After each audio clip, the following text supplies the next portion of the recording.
279-506-XD. Thank you. Appearances for the record. Karen McDonald on behalf of the people. Thank you, Mark Keast on behalf of people. David Williams on that, people. Paulette Michelle Lofton on behalf of Ethan Crumbley. Amy Happ on behalf of Ethan Crumbley. Rach McKelvey on behalf of Ethan Crumbley. Thank you. Before we begin, council, please approach.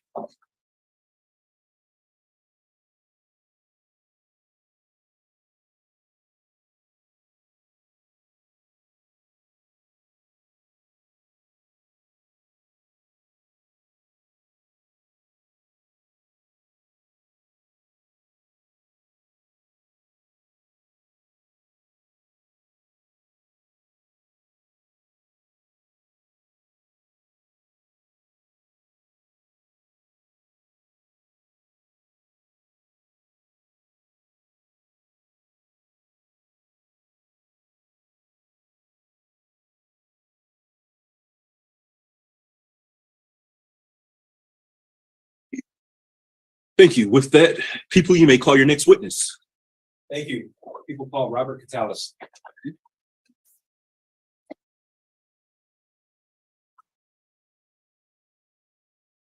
Thank you, sir. You're going to approach the witness stand. You're going to stand in the witness box. Face my clerk to be sworn, please. Yes, sir. Thank you.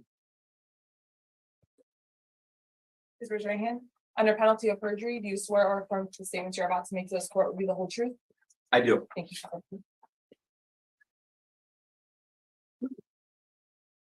And sir, if you could please state your full name for the record and spell your last name. Robert F. Cotelis Jr. Koteles.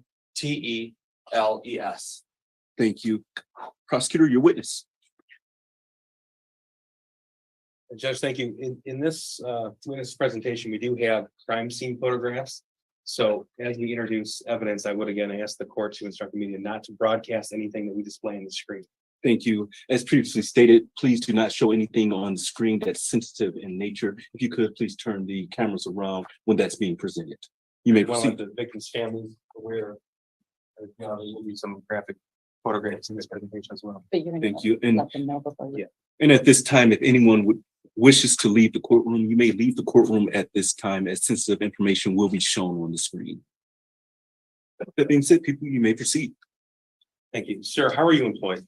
By the Oakland County Sheriff's Office. How long have you worked with the Oakland County Sheriff's Office? I'm in my 17th year of employment there. And what do you do there? My technical name is a forensic laboratory investigator leader, which is a vast array of supervision. I'm the latent print supervisor of 5 individuals. I also am the crime scene supervisor, which we have 7 people on that team.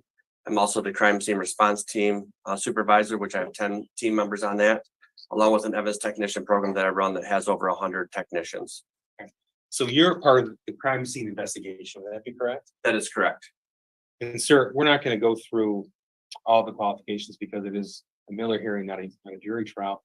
But it's true that you've been qualified many times over in crime scene analysis. That is correct.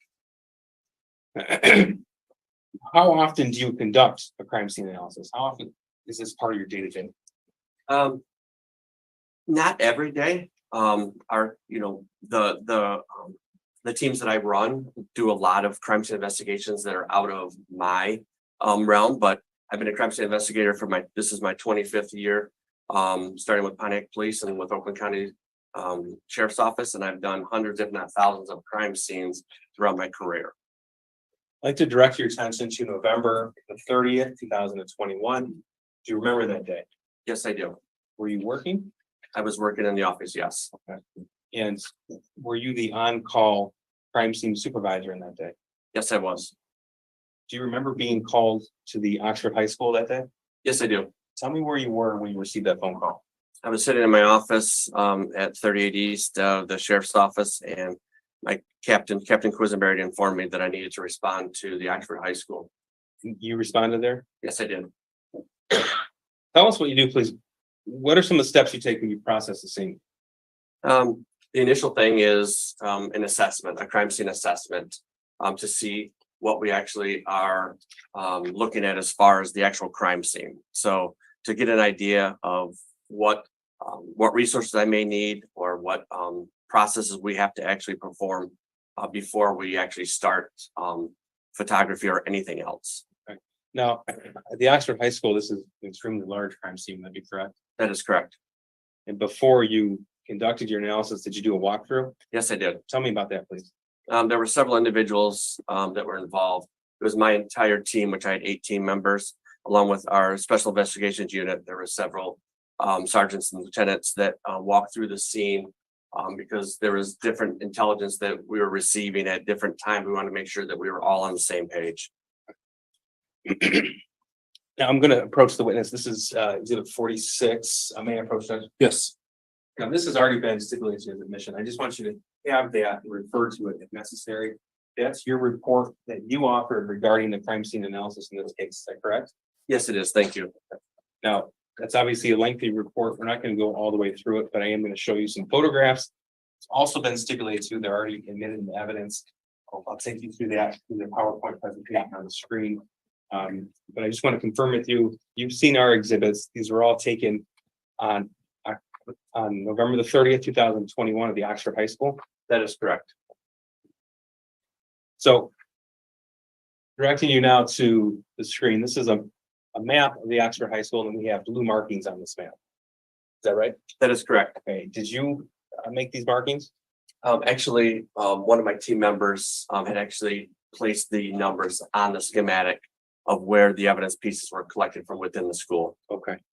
Now, can you tell me please what these numbers signify? They're item numbers that coincide to a specific piece of evidence that was given a specific number and then collected from the crime scene. Okay. When we're talking about evidence, are we talking about shell cases?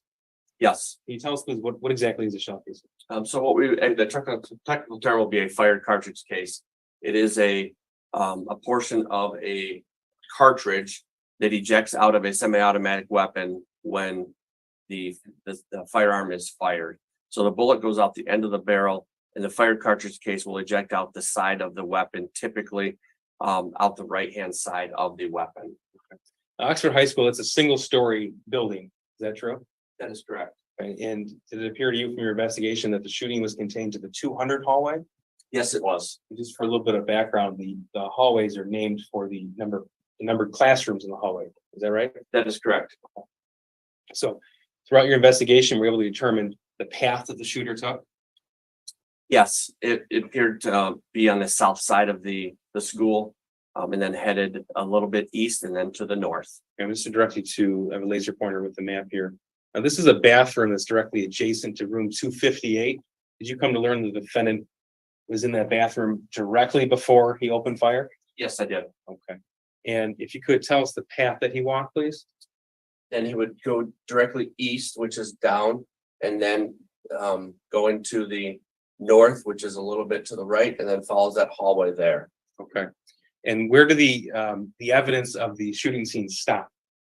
In front of room 213, which is right there on the right-hand side of the screen. And of course, sir, you're aware that at that point, the defendant turned around and continued to walk in reverse path down the 200 hallway. Is that right?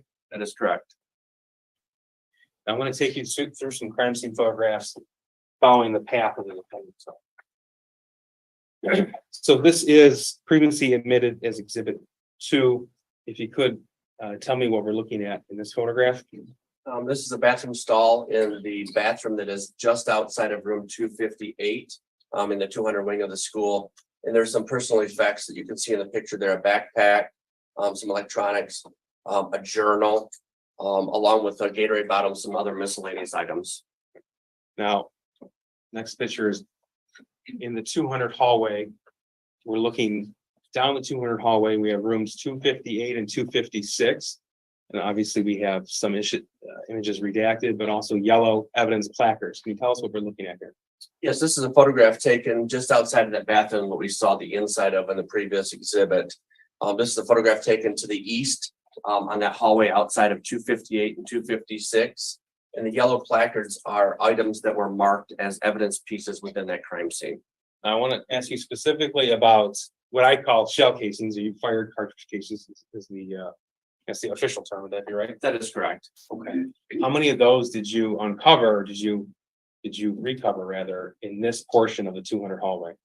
In front of, outside of 258, 256, there were 14 fire cartridge cases located. Okay. And Sir, you told us that every time a semi-automatic handgun is fired, it ejects that cartridge case. That is correct. Okay, so that means he fired 14 times That is correct. in this area, is that right? Yes. Now, further following this hallway, following the shooter's path. This is looking at the corner where 249 would be right around to the left of the photograph. This is past room 256 that would be behind us. So, what do we see in this photograph? You start to see where the hallway turns to the left, which would be to the north, outside of 249. And you see a couple more evidence placards there that are marked, with evidence. Now, as we turn that corner, we're looking down the long part of the 200 hallway. What are we looking at in this photograph? Once again, it's the hallway. You can start to see at the top of the photograph that this hallway is a curved hallway. It's not a straight hallway. Once again, the evidence placards were placed next to pieces of evidence that were located within the crime scene. Now, again, specific to those cases, those shell casings, this is where 249 would extend to 213. That would be the end of the crime scene. That is correct. Now, how many of those shell casings were recovered in this portion of the hallway? There were 18 fired cartridge cases between 249 and 213. Did you recover any handgun magazines? Yes, I did. Is that exhibit or is that placard 35 right here by the laser pointer? That is correct. What is a handgun magazine? What is it?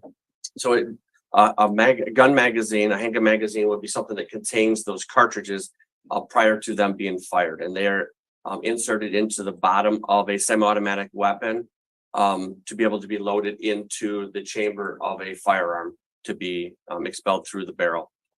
And you're familiar with the murder weapon from November the 30th, 2021, correct? Yes, I am. Okay. Tell us, what is the firing capacity of that particular handgun? The magazines, there was 3 magazines covered from within the scene, and the capacity was 15 rounds per magazine. So if we see an ejected magazine, that was empty when recovered, right? That is correct. That tells us that he went through the entire magazine, then he ejected that. We saw in the video earlier that he then inserted a full magazine of bullets. Is that your understanding? Yes, it is. Now, was there evidence that the defendant turned and fired into classrooms with children and teachers as well? Yes, there was. The next slide here is room 247. Can you tell us please what we're looking at? This is a photograph taken from the outside of room 247. You can see there's a pink trajectory rod that is to indicate where the bullet actually passed through the framework of the door in 247 into the classroom. Now that rod, we talked a little bit about earlier with Lieutenant Willis. You obviously weren't here for that, but tell us what that rod means. It's the direction that the bullet actually traveled into that classroom, prior to my arrival during the crime scene. Moving on to room 244, we see another one of these trajectory rods. Is that right? That is correct. Okay, so again, this signifies that the defendant turned and fired into that classroom. Yes, and this looks to be a small window that was on the left-hand side of the door to 244. And we see spider broken glass underneath the sign 244 prior to the bullet being fired in there. So you're understanding that glass was actually clear. You can see through it. That is correct. And that's other classrooms have that same glass panel right next to the door. Correct. Now this is office 224. This is the office of Miss Molly Darnell. What do we see here? Once again, there are 3 trajectory rods that are inserted into the door of classroom 224, indicating the path of travel where the bullets went through the door into 224. Now this is the same classroom. This is also 224. We see the part of the office door where the bullet actually went through. And this is just a view inside the classroom or office. That is correct. You can see the back side of the door of 224 with the trajectory rods on the inside of the door, and then the contents of that classroom at the time that I observed it. So I want to direct you to where I had a laser pointer at the back of this classroom is a file cabinet with an indentation here. Are you aware what that was? Yes, I am. What is that? It would be what we call ricochet or a defect. It was in that filing cabinet, most likely caused by a fired bullet. Okay. In this hole here in the window, that was also likely caused by a fired bullet. That's correct. We call that a perforation where the bullet actually traveled out and we were never able to recover it. And in this file cabinet right here with books, a fired bullet was actually recovered there. Is that correct? That is correct. Now I'm moving to classroom 223. This is a side-by-side view of that classroom. What do we see here? This is it's the side-by-side photograph of 223, and you can see the picture on the right. It looks like it appears to be what we call a tumbling bullet. It's not a circular in nature. The pattern is not circular in nature, so it looks like the bullet was actually tumbling at that time. So it had to come in contact with something prior to hitting that door. We have room 220, another rod in the door. What does that signify? The trajectory rod to show the path of travel of a bullet that went into room 220. Right, and last picture here is room 215. You see 3 rods in that glass pane next to the door. Yes, that is correct. They're orange and in this photograph. The trajectory rods would say they're just a different color from this one in 215. So this would signify the defendant fired 3 times, aiming at someone past that glass pane and went through the glass. That is correct. Now, did you also process the men's bathroom in the 200 hallway across from room 233? Yes, I did. And that is the location where the defendant killed Justin Schilling. Is that right? That is correct. Again, Judge, I'm going to show one photograph from that location. Thank you. Well, this picture was taken from the exterior hallway looking into that bathroom. Can you tell us please what we see here? You see a large amount of blood in the middle of this photograph that would be just inside of the bathroom before you turn to actually get into where the stalls and the sinks were. There's also a backpack that's indicated by number 50 in the photograph. And then you can't really see it in the photograph, but there is some type of defect on the bathroom wall, most likely caused from a fired bullet. Okay, so from your investigation, you learned that the gun was fired 1 time. We know that it struck Mr. Justin Schilling, and the bullet then struck the wall right about here. Is that right? That is correct. Now, the defendant, you're aware the defendant surrendered, and before he did, he placed his gun on a trash can outside the bathroom. Is that what this picture depicts? That is correct. Now, based upon your crime scene investigation, how many times did the defendant fire that gun on November the 30th, 2021? 32 times. Thank you, Judge. Nothing further. Thank you. Cross-examination.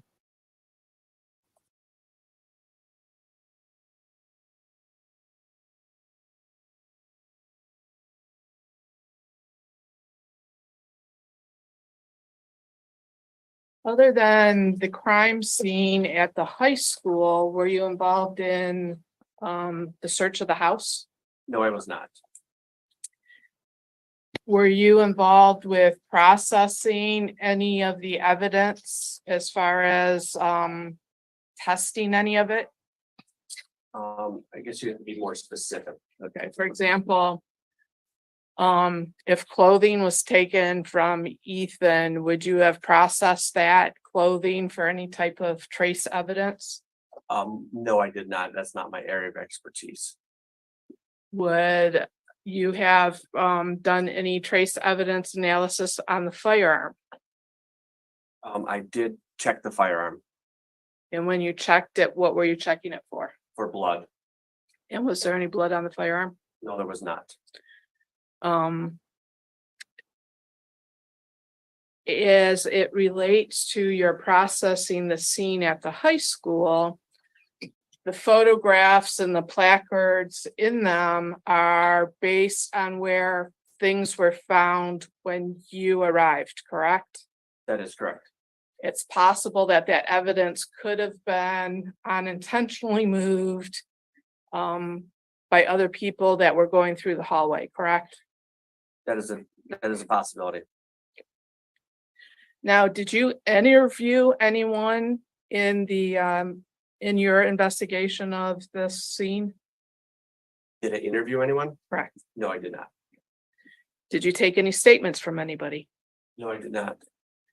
And you already said you hadn't been to Ethan's house.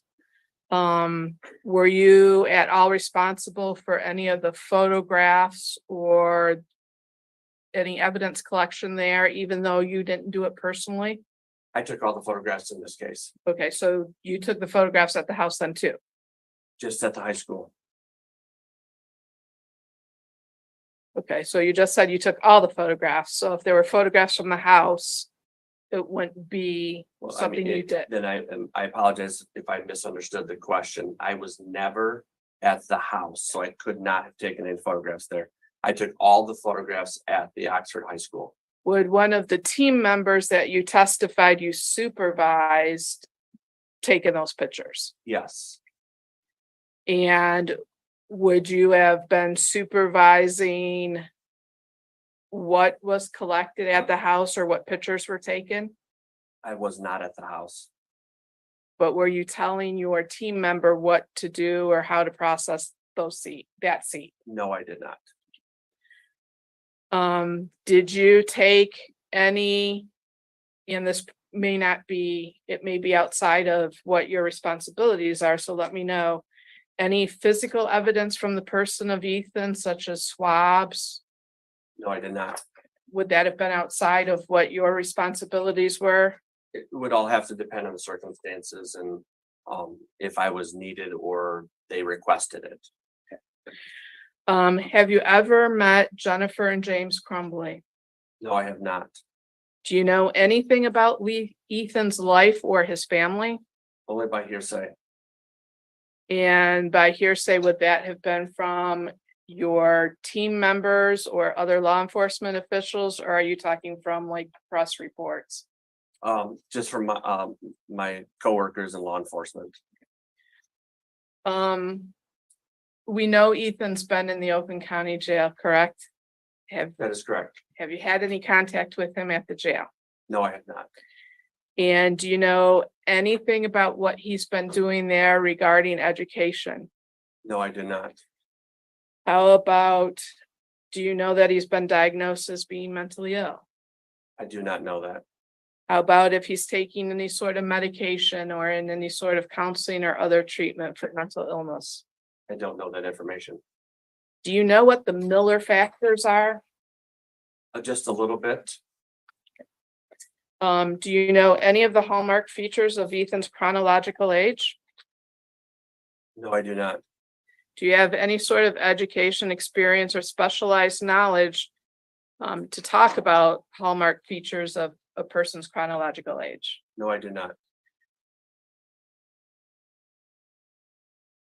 And you didn't do any investigation of your own as to his family or home environment, correct? That is correct.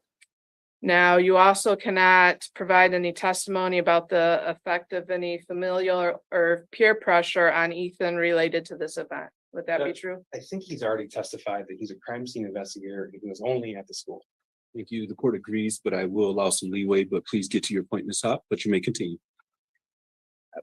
Your Honor, my questions are toward the Miller factors and whether he has any information for us about those. Correct. His statement has been he's vaguely familiar with the Miller factors, and he's pretty much established that he doesn't have anything to offer directly as it relates to the Miller factors. And so you may continue. I am allowing some leeway.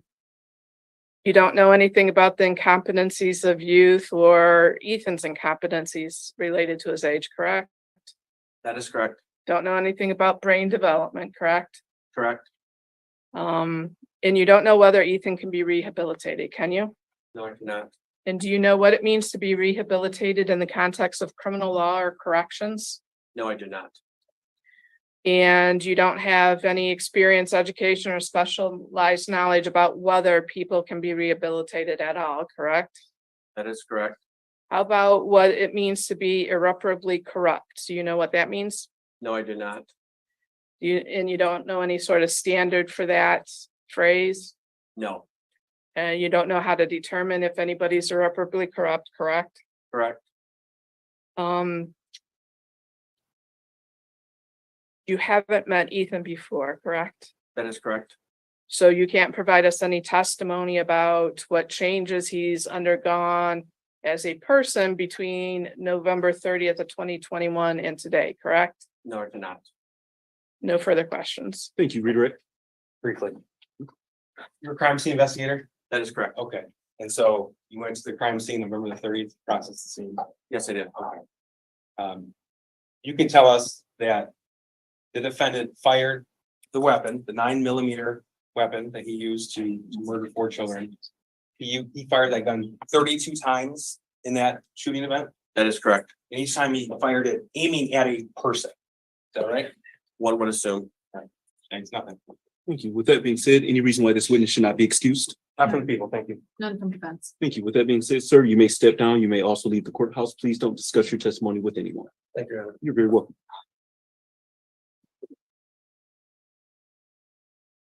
The next witness is Detective Ed Wobrowski. Thank you. You may call your next witness. What was the next witness's name? Ed Wobrowski, Detective Ed Wobrowski. Thank you. Detective, if you could, please approach the witness box. Yes, sir. You're going to stand in the witness box, face my clerk to be sworn, please. Yes, sir. Thank you. Raise your hand. Under penalty of perjury, do you swear or affirm that the statements you're about to make to this court will be the whole truth? Yes, ma'am. Thank you. Thank you. And sir, if you could, please state your full name for the record and spell your last name. Edward Wobrowski, last name WAGROWSKI. Thank you. People, your witness. Thank you. Sir, when you're ready, can you tell us how you're employed, please? With the Oakland County Sheriff's Office. Okay, what do you do at the sheriff's office? I'm a detective in the computer crimes unit, How long have you been with the computer crimes unit? 9 years. Tell us, please, what a detective in the computer crimes unit does on a day-to-day basis. We do everything, cell phone forensics. We're looking for evidence of crimes on phones, computers, call detail records, stuff like that. Okay. So is it fair to say that someone from the computer crimes unit would be responsible for the forensic examination of any cell phone seized? Yes, sir. Would that, with the task of reviewing search warrant returns from social media outlets, would that fall computer crimes, generally speaking? Yes, sir. And do you also have expertise in working certain surveillance systems, DVR systems, things of the like? Yes, sir. I want to direct your attention to November the 30th, 2020. Sir, do you remember that day? Yes. Were you working that day? Yes, I was. Do you recall getting a call about a shooting at the Oxford High School? I remember a captain coming in. So you were in the office and your captain notified you?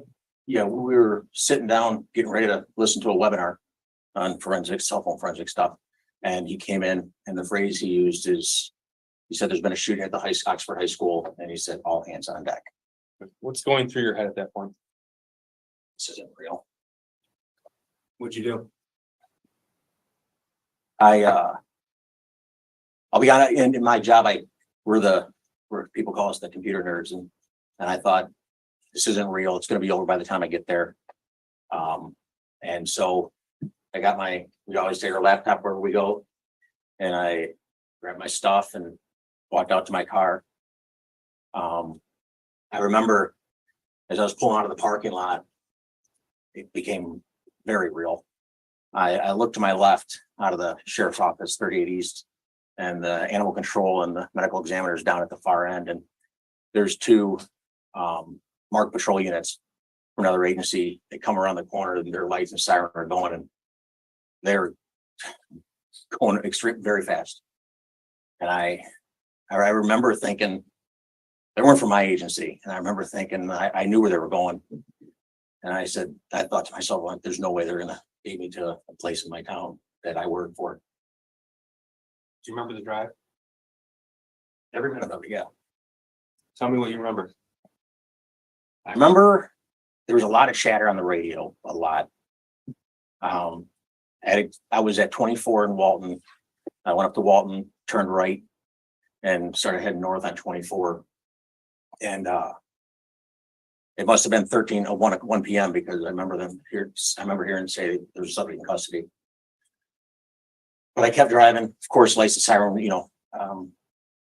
and I remember coming up to the overpass where 75 comes off onto 24, and everything just seemed so, again, not real, but very real. And I saw one of our SWAT vehicles going across the bridge, and I thought, oh wow, and then the light was red right there, but nobody was moving. There was cars at the ramp supposed to be coming off, but nobody was moving. I couldn't figure out why I should be slowing down because there should be cross traffic. And as I go through the red light, I look to my right, and there's some agency patrol car. I don't know who it was. And then I just kept going up 24, Lapeer Road. Everybody was filing in behind me. And my county vehicle, my detective vehicle is a white minivan, and it's not like a patrol car. It handles different. It handles like a minivan does, not like a patrol car does. And I remember going the next traffic light, past where the old palace used to be. I think it's Brown Road. And I remember there's cars in both lanes, and the light was red. I remember thinking to myself, like, I gotta be safe, of course, and I gotta get around these cars, and the shoulders gravel. Like I picture it like it happened yesterday. And I went off onto the shoulder of the road to get around the cars. And I felt down to the tires pulling towards the ditch. I felt it. And I go around the cars and keep going north on 24, and there's cars behind me. Patrol cars. I look up at one time, there's maybe 6 cars. I look up another time, there's 10. Like, they just kept stacking behind me. And then we got to an intersection. We were into Orion Township. I can't remember what road it was, but the light had just changed red. And I know everybody heard us coming. You know, we were driving, everybody had their sirens going. So the intersection, nobody moved, but I thought the safest thing to do was to stop in the middle of the intersection so everybody behind me can just go through quicker. So I held the intersection. And then I remember I counted 18 vehicles go past me. And then as we got closer into town, and that traffic was really bad on northbound. I remember going against traffic. I remember cars coming at us, you know, of course we're slowing down at this point. And all I could hear on the radio was the staging point, staging area. It was the Meyer. And so I'm like, I'm just going to keep driving north until I see a Meyer, because I don't know Oxford Township at all. And I follow just past the Meyer. There's a road there. And I remember hearing Ray Road also on the radio. And so I turned onto that road, and I got out of my car, and another deputy was just getting out of his car. And we look at each other like, what do we do now? And I go, I don't know. They said something about staging area, Ray Road. I go, where's that at? And I remember him saying, you're standing on it. And then I could see kids coming down from where the high school was. I know where the high school was. There's a tree line just behind the Meyer, and the high school's under there, that tree line. Tell me a little bit about, as you arrived on scene there on Ray Road, you said there was kids. Yeah. Okay. What was your impression of them? What was their demeanor like? At that, I don't know if I paid attention to their demeanor at that point. But I remember thinking how unprepared they were. I was freezing. It was cold out. I remember when I got out of my car, I put 2 coats on, and I was still shivering at points. And there were kids with just t-shirts on. I remember seeing one girl, she didn't have any shoes on, and just walking along the side of the road in the gravel, and they cut across they didn't come down to the drive where we were. They cut across the snow, the hill, and started walking towards the Meyer. And it looked like everybody was heading down towards the garden center, the far end of the Meyer from where I was. So where'd you go? I went to the garden center because that's what I remember hearing on the radio. I get there, I walk down there because I left my car up on Ray Road, and I get there, and there were I remember somebody said we got to start collecting names, like get people's names and phone numbers. So Myers gave us just opened up boxes of pens and gave us pens and tablets of paper and started, handing them out to people, like, just get your names. Then they started telling us to get everybody into the store. Meyer got on the PA system and basically told if you're not from the actual high school, get out of the store, leave your carts where they are. I remember hearing that. And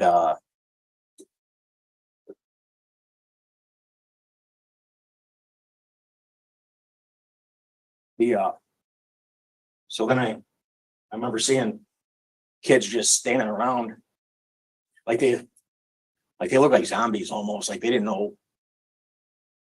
And they were telling us to get everybody inside. And I remember putting my hand on a couple kids, like trying to direct them, like, come on in, trying to be sensitive to the traumatic event they just went through. I didn't want to force anybody. But I put my hand on a couple people and they just stood there. They didn't move.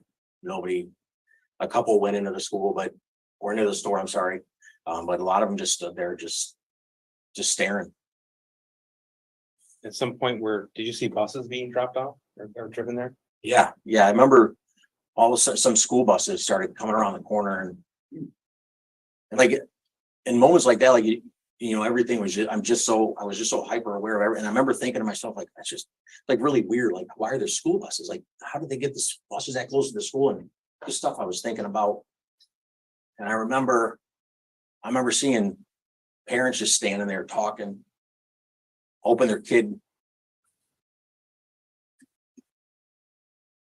Parents were looking for their children. Yes, excuse me. Yeah, hoping that their kid got off the school buses that pulled up. I remember seeing a couple deputies. Their vans were empty, but that was another thing that struck me just absolutely crazy. There were deputies who were assigned to court services that showed up in transport vans to check because they have kids that go to school. I mean, from the front of the court unit were there, narcotics unit, everybody was there. A detective, you were on at the Meyer staging area for how long? 10 or 15 minutes? Probably that long. Okay. And at some point were you redirected to the high school? Yeah, Detective Jeff Enger works in the computer crimes unit. Had responded right to the school. We didn't follow each other up to the school or anything like that, so we got separated. And I was a little bit better at that time with video systems, DVRs, that sort of thing. And he didn't want anything to get messed up, wanted another brain up there to help. And so he asked me to come into the school to help him. So then you went right to the high school in the main office area? Yes. Walk us through what happened as you pulled up to the school and walked inside. As I pulled up, there were cars everywhere. I remember having to drive over sidewalks to just get my car close to the school. One of our sergeants was standing at the door,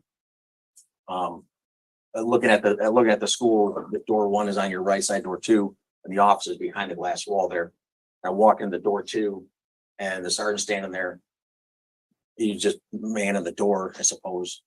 And I started asking people where the security office is, and somebody eventually walked me to the security office. I don't remember who it was. Who was in the security office? Their school security guy, Jim Ork, was there. Jeff Enger was there. Lieutenant Marsban, a guy from the DEA was there. I don't know his name. And Deputy Lewert was in there as well. What were you asked to do when you arrived?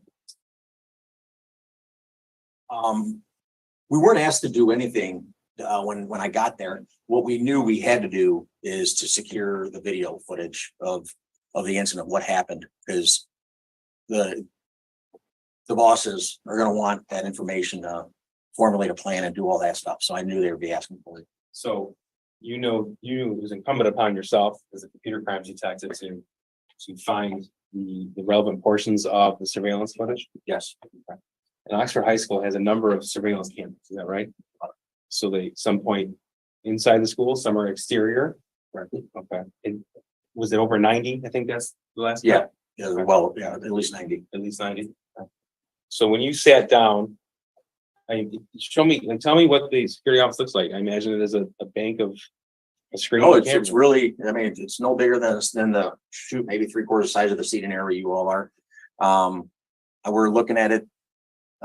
Jim Rourke, school security, had 2 monitors on his desk, and we're using that to look at, one set of cameras up on one screen and one set of cameras on the other screen. It wasn't like a bank of TVs and stuff like that. I remember having to go into a program and launch it and all that stuff. What was the first thing you did in your attempt to isolate and preserve that footage? We knew where the shooting started. Jim knew where the shooting started, and so we went to that camera and to try to figure out who the person was and what time they got in the bathroom.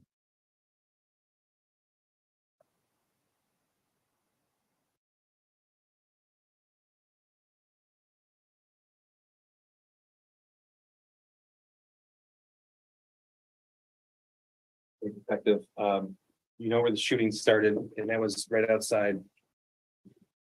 258, which is right here. Correct. Yes. Okay. So with that information, tell us what you did in an attempt to find the perpetrator. We, at the point where it started, when the shooting started, we saw what the person was wearing. And then me and Jim just started backtracking. We were trying to find out what time he went into the bathroom. And I think we spent, it was 20 minutes trying to find him going in the bathroom, and we could never find a black coat, black knit cap going into the bathroom. Did you find out why? Yeah, we knew who the shooter was. Someone told us his name. And so we knew there was a time when he would have been on camera because he was leaving the school counseling office. So after realizing he was in the counseling office, we went all the way back to that time and just waited for him to come out of the school counseling office to see what he was wearing. So you're the individual responsible for putting together the shooting surveillance footage, is that right? Yes, sir. So did you put a number on how much time you spent working with the surveillance footage itself? Lord, I can't put hours on it, but I can tell you the only phrase the video lives in my head. So you have an innate knowledge of what you've seen on there, and you were there on scene that day too, is that right? Yes. Did you actually walk through the school and follow the path of the shooter at some point? Yeah, the second day, I had to go back up there because at first you didn't get enough video. We need to know this, you know. And there was something that I think the undersheriff at the time wanted me to figure out from the video. So I go back up there, and I remember I asked Jim if we could go to where the shooting started, and because I want my eyes to see what the cameras are seeing, to really just like put myself in that moment, in that time, in that space to better understand everything. So if I could think of an analogy, it would be sort of like an officer with a in-car recording system on the patrol car. You capture some of what that officer sees, but you don't catch the peripheral. Would that be the analogy there? Exactly. Yeah. So with this knowledge that you have, tell me what you see when you that day, November the 30th, you're looking through the surveillance video, you're putting together when it started, where he came out of, and this is, the victims are still being treated at this point, right? Yeah, I remember it was shortly after 1 p.m. I got there and I left. It was well after dark. So I don't know what time that was, how long I was there for. So tell us what you saw when you put that together. When we were reviewing the video at first, pulling the video. Sure.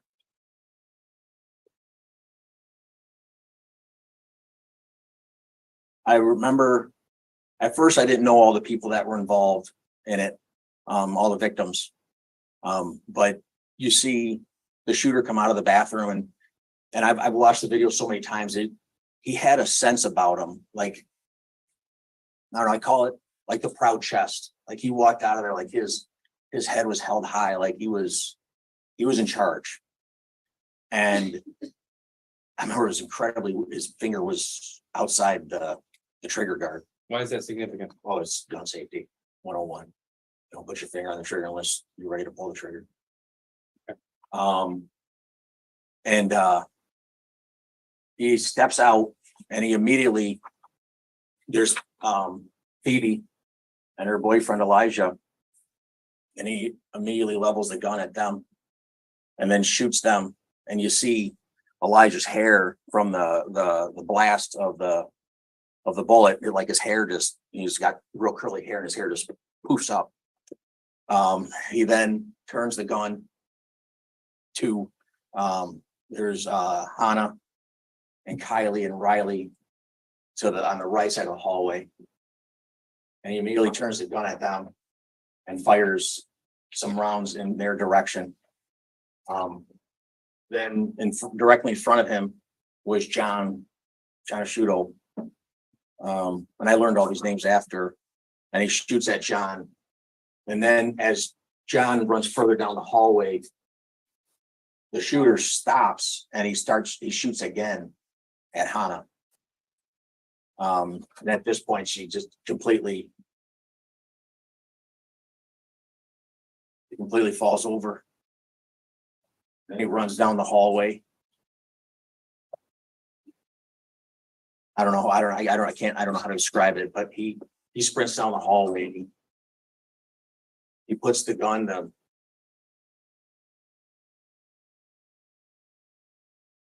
Shoots Madison Baldwin. He puts the gun to Madison Baldwin's head.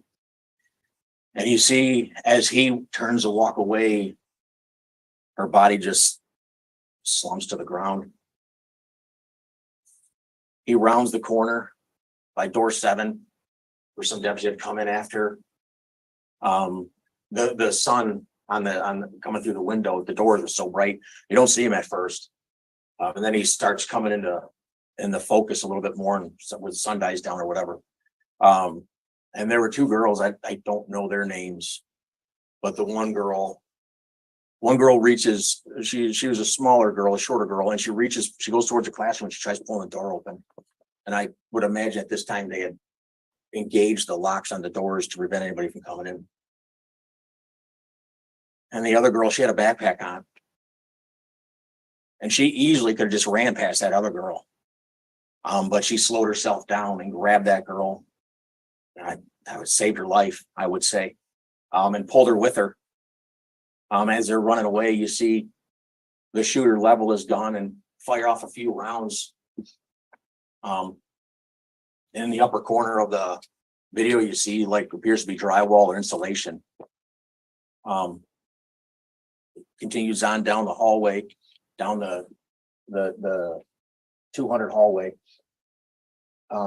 Gets to the area right about a little bit further where a little bit more to the right. Yep. Gets about that area. Just then, on another camera in the area, that they refer to as a cubby, Jim Ward referred to as the cubby. You see 2 students, one of them being Tate Mirror, and you see the shooter level the gun and fires around. And just as Tate rounds the corner, he just, unbeknownst to him, he didn't know what was going on. He turns the corner and he just immediately falls to the ground. The shooter then continues walking, and then before he gets to where Tate is, he stops again and levels a gun just to shoot Tate one more time. And he leveled the gun, and you see Tate's body flinch after he pulled the trigger. He walks past, so Tate's laying in the doorway to go past and further into the 200 hallway to the right of the picture.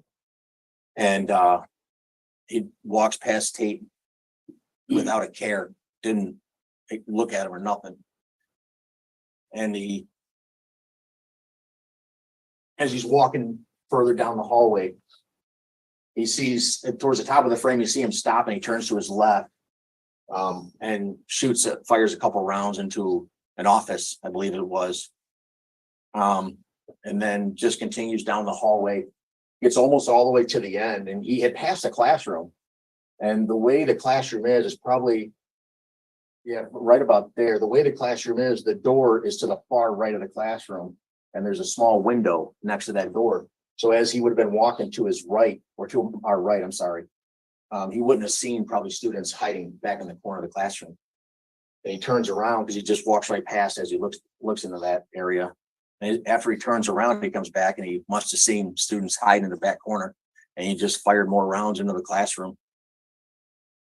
And then he keeps on walking. At this time, the assistant principal, Gibson Marshall, had seen what was happening, and she was coming up another hallway, and she's standing at the corner right where Tate was laying. And I remember her trying to get his attention. She just used her foot and lightly tapped him, sort of, are you okay? I don't know what she would have said to him. And Tate didn't move.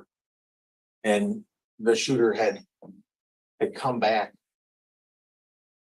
towards the cubby.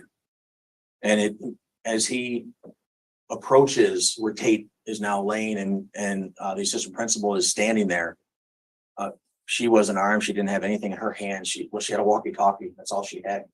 And you see the shooter walk past her, and almost in a sense of, shame, maybe, I don't know, but he turns his head away from where she is, turns and looks away from her.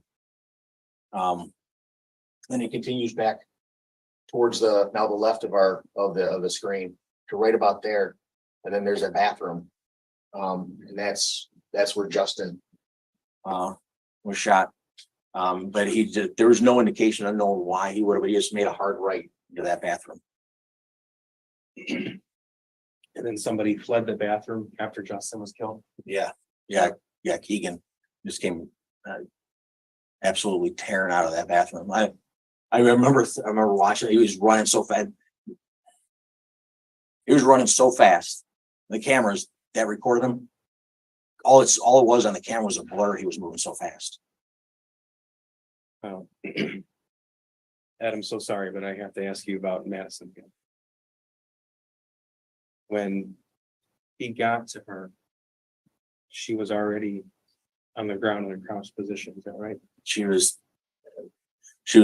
on like if she was on her feet and her butt was on the ground and she was like in a fetal position, laying up against the, like trying to hide the best she could. That was before she was shot. Then he walked up to her and executed her. Yeah. Yes, I'm sorry. Yes. It's okay. It's okay. Detective, thank you. You have a perspective that nobody else has. So I'm sorry for that, but thank you. I want to talk to you now a little bit about your regular job as a computer crimes examiner, computer forensics examiner. You've had the opportunity to review the entire extraction report, all the data extracted from the defendant's cell phone. Is that right? That's correct. We did a lot of this with Lieutenant Willis. I'm just going to ask you about a few things. It's already admitted into evidence, excuse me. But Exhibit 55, you had the chance to look through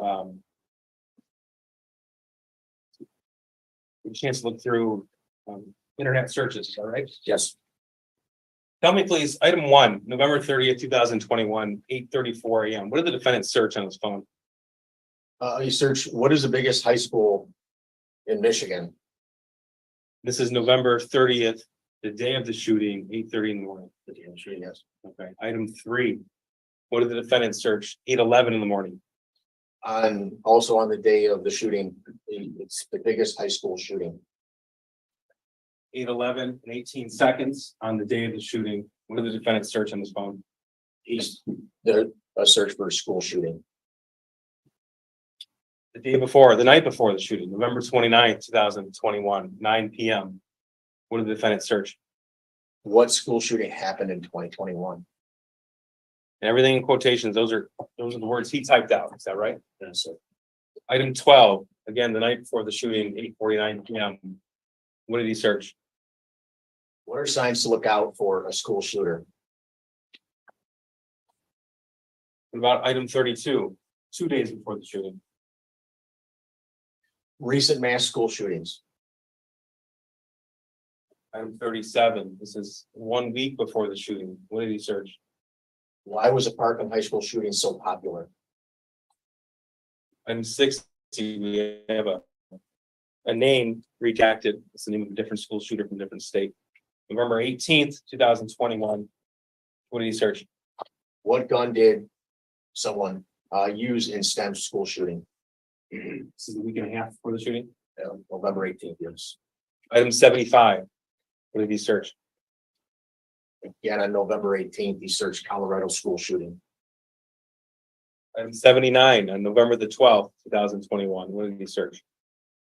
Which school shooter listened to Come and Get You?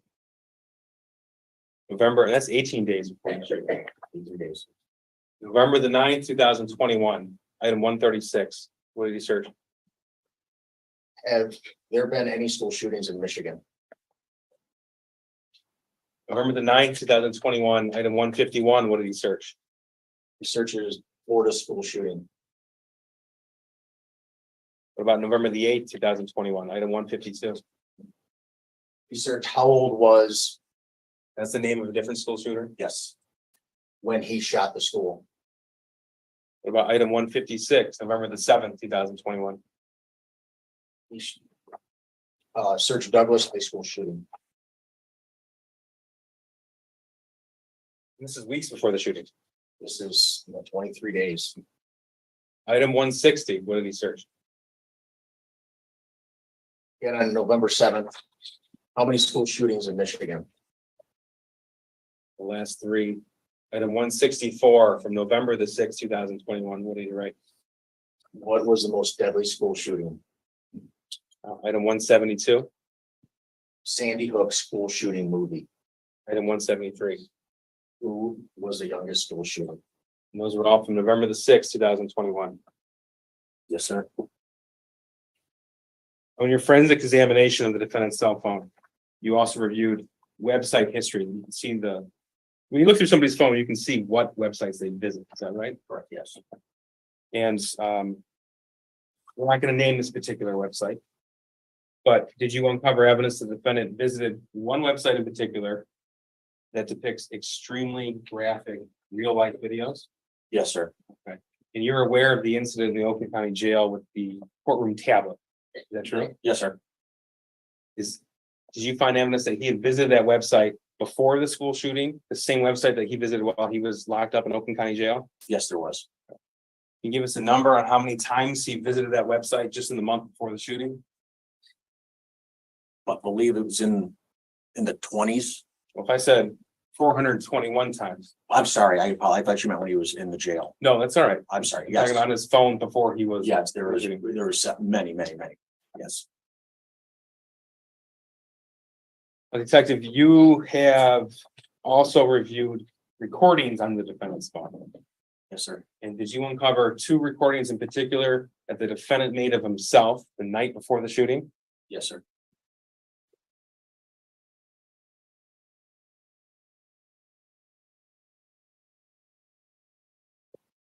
I'm going to play exhibits 56 and 57. Exhibit 56 is a longer recording.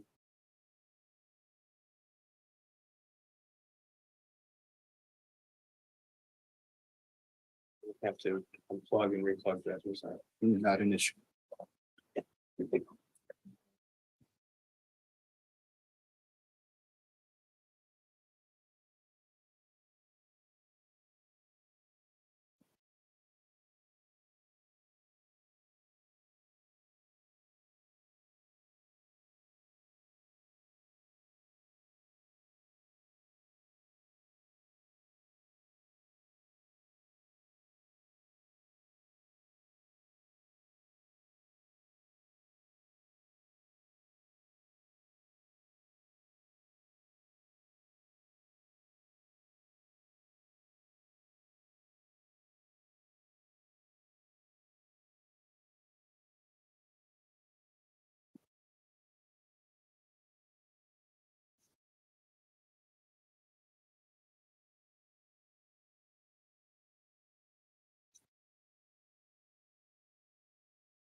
Detective, it's actually video, but it's audio, and the video is just the defendant.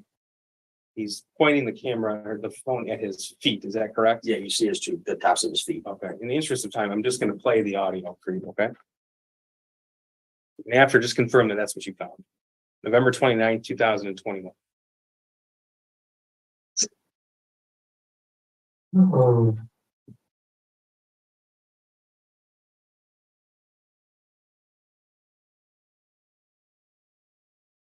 My name is Ethan Crumbley, age 15. And I'm gonna be the next school shooter.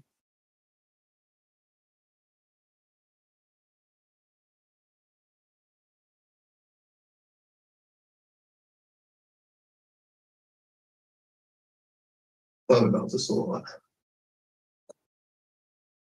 I can't stop thinking about it. Like, it's constantly in my head. Every conversation I have with someone, no matter what, I'm thinking about it and I can't get it out.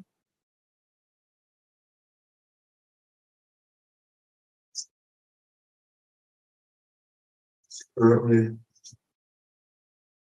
November 29th,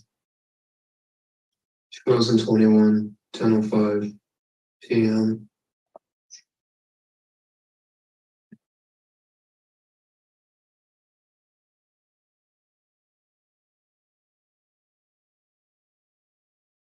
The school I'm shooting up is Oxford High School. I'm in 10th grade there. I've always been fascinated by guns when I was a kid. I always wanted to join the forces and SWAT when I was in 3rd grade. Navy SEALs when I was in 4th. Marines, 5th or 7th, Army, Rangers. I never thought of a career. I've never had motivation.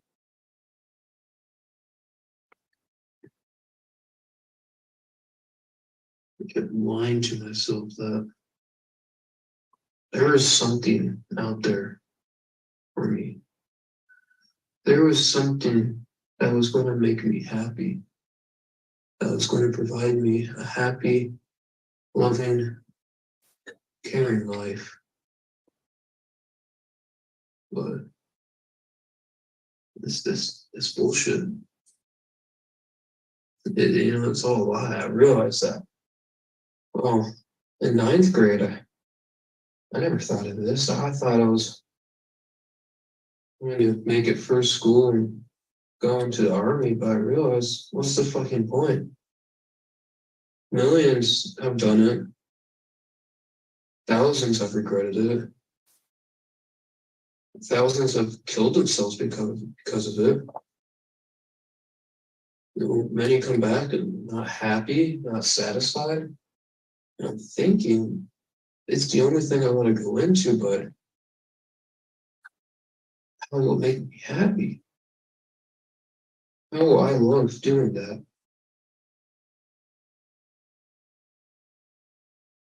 How will I love?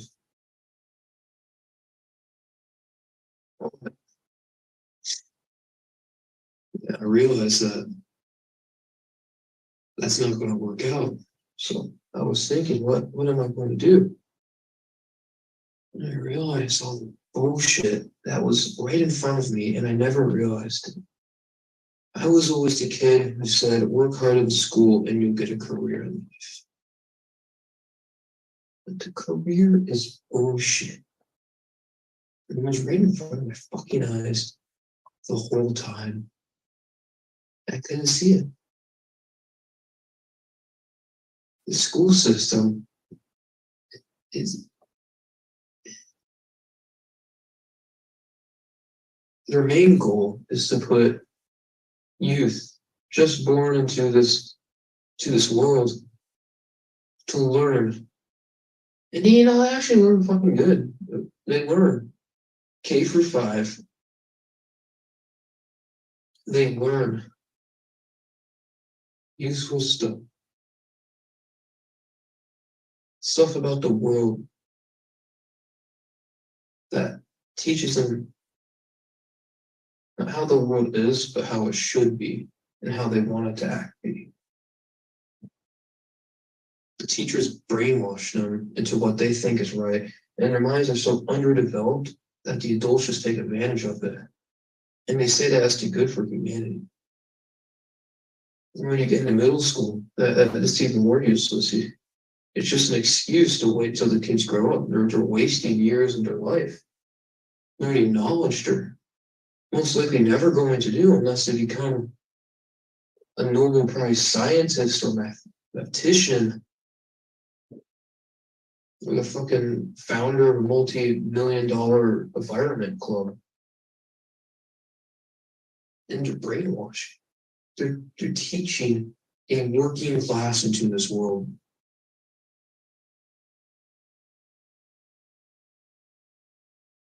There's no teaching of working class centuries ago.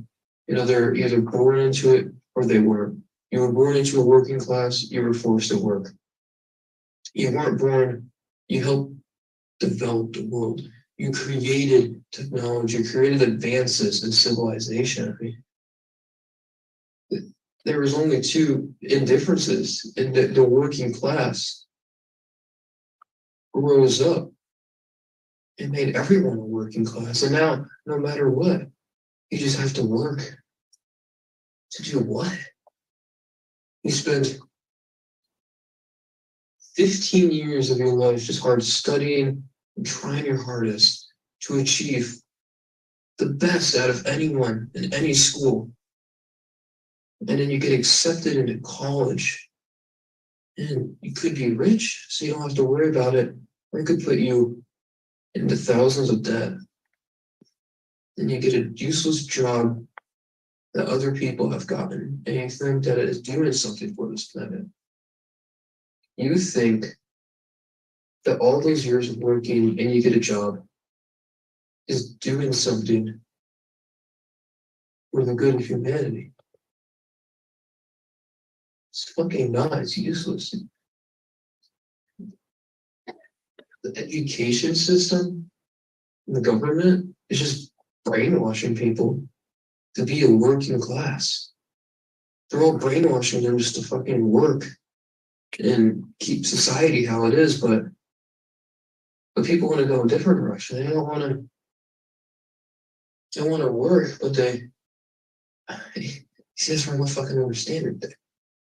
I'm not dumb enough to fully understand their capabilities. I'm not as dumb as them, so I can't understand, but they want to revolt and became a new class education system that just weakens everything. They want to fucking keep the innocence of everyone. They want to make sure that monsters are a thing. They're offended of a horror movie. They want to take away what this world is. In this world, it's not heaven. There is no heaven. There is no God. There is no Satan. There is no hell. But the world is hell in its own way. People don't think of it. You think as hell is the bottom, earth is the middle, and heaven is the top. But in reality, the earth is just hell. It's always been that, and people want to just forget it. They want to just take away what already is. It's stupid. Taking action. People go and protest, fucking take away guns or make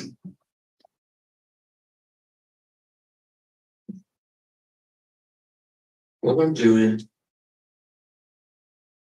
I believe I am one of the first people to do this. I'm not really shooting up the school because I'm mentally depressed or mentally ill. I have anxiety that struggles me every day. But I'm doing it to teach a word. All the simplicities. I don't fucking know how to say that. All the fucking dunces out there. The brains are too, skulls are too fucking low to understand everything. Unfortunately, the people I kill are the people that are killed. I'm sorry that their families have to go through this, but it's for the right of humanity. And the course we're going, we're fucked. In 50 years, we're fucked. Nothing's going to happen. Democrats and the Republicans are just going to fight, and people keep going to taking sides and sides and sides. And some people are going to stick out and say they're the big brainers who don't think of it, but really they're the main problems. And it's just leading to a collapse. The world worked so hard for thousands and thousands of years.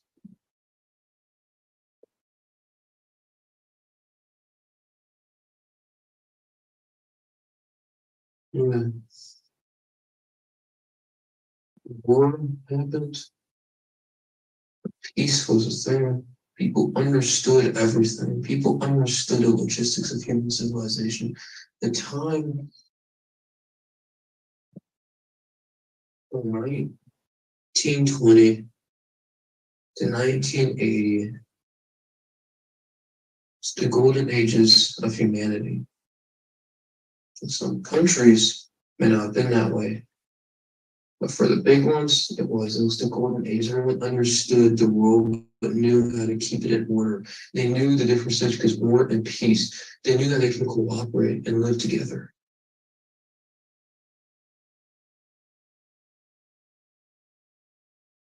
And there were people just taking that away. And what I'm doing is an act to show people are taking it away, and I'm trying to preserve it. To show that no one is safe, no matter how hard they work. Your protests aren't going to do anything. They're just words, they're not actions. No one would care if I go up to the school and shout a sign, "Aren't you innocent? Bring back the equality between violence and peace." You'll think I'm fucking delusional. But to take action is what you have to do.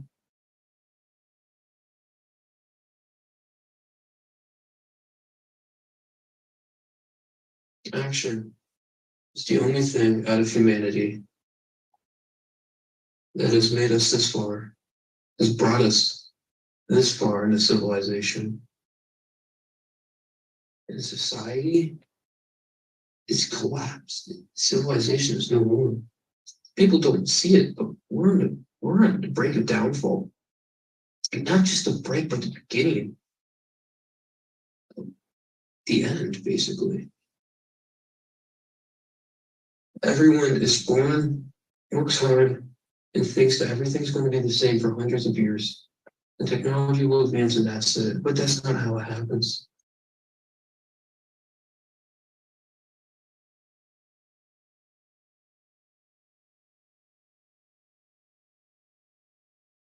The bell rings to end fifth hour. Tomorrow, October 30th, November 30th, 2021. Into to the dividend between the boys and the girls' bathroom. With my black jacket on. And I will walk behind someone and I will shoot a bullet in their skull. And that's my first victim.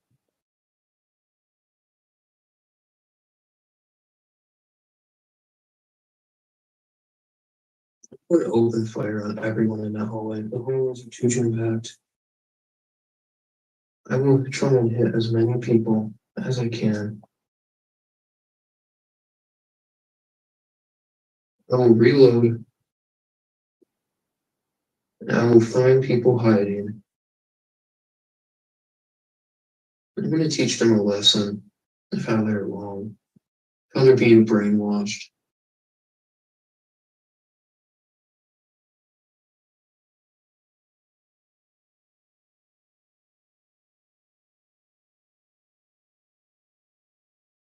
I understand that I'm going to prison for this. Michigan doesn't have a death penalty. I don't know it. So it is that they say I'm going to kill other people. I do not want to die. I realize how valuable life is. And I realize I broke the code of what's happening. I broke the code. I realize what is actually happening. And these people, they don't have the capabilities of understanding it. And so I'm going to teach the entire nation and the world of what's happening and how we're on the brink of downfall.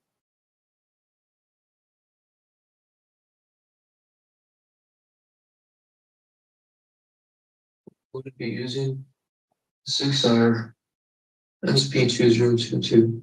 I brought it at Acme Firearms, Oxford, Michigan on Friday.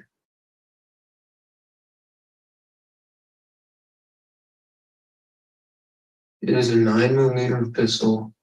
It takes 15 plus 1 ammo capacity. I have 3 magazines for it.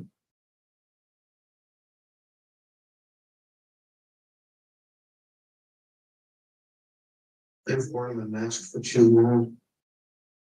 I can't take it anymore. I broke.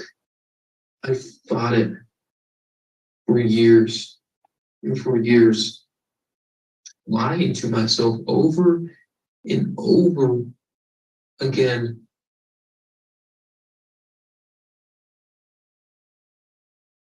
But it's taught me the truth. There's no voices in my head. The voices are me. I am the voices. I am arguing with myself back and forth. I have three constant voices, and then there's me physically. And I'm doing whatever those three voices tell me to do. And one of them is always coming up on top. And that's the one that's taken over. That's what people call the demons. There are no demons. I am the demon. You are the demon. There is a demon in everyone that is the voice. The demon will take over.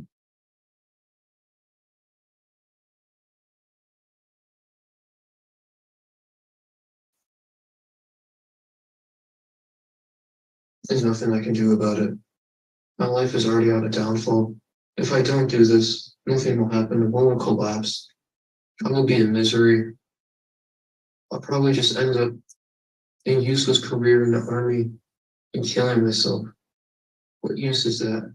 I have the chance to teach the world to become a better place, and I have to take that chance.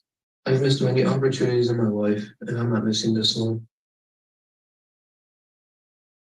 I'm going to try and flee the school for as long as I can until I get caught.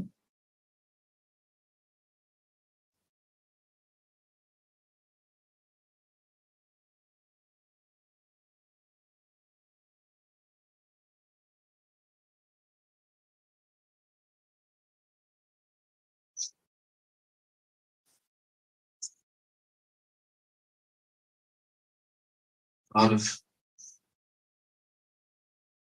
There's so many people who think they're going to live a life, right? Go to college, have a great career, get a family, grow old, die happily. But they don't know that once in a day, you're going to die, and your lives are going to be changed forever. I understand my consequences. I understand that people put me in prison for this. I've already said goodbye to everything. I went through all the phases. I'm surprised I even do it today.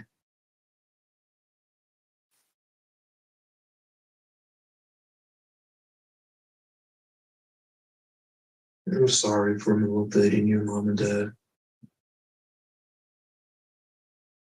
You have trust in me. I made sure you had trust in me, and I just disowned you.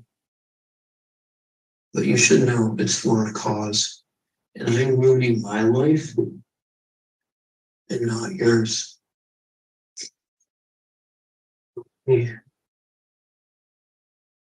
Detective, there's a much shorter video that the defendant filmed right after that. Is that correct? Exhibit 57, November 29th, 2021. Over that previous video I took.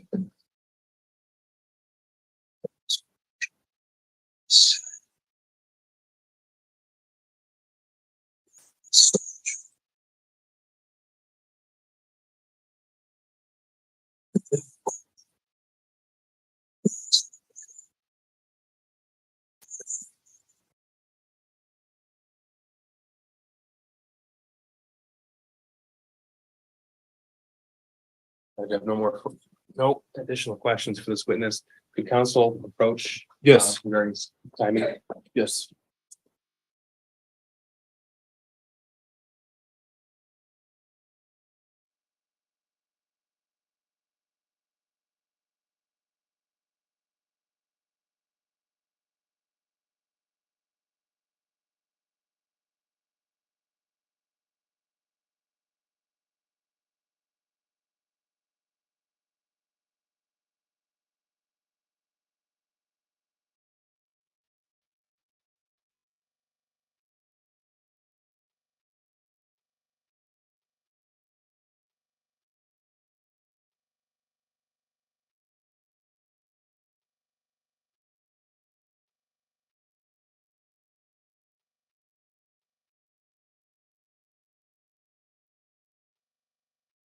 Thank you. Before we turn to cross people, is there a request?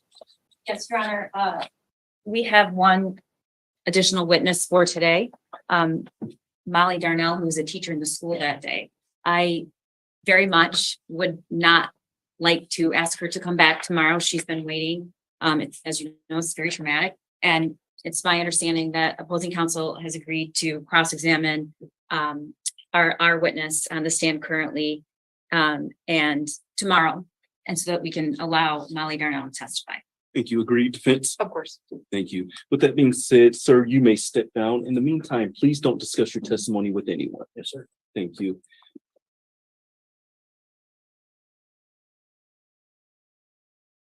That being said, there was a request to take about a 5-minute break. With that being said, we're going to have the the deputies take the defendant back downstairs. As everyone in the courtroom could please remain seated until he has exited the courtroom.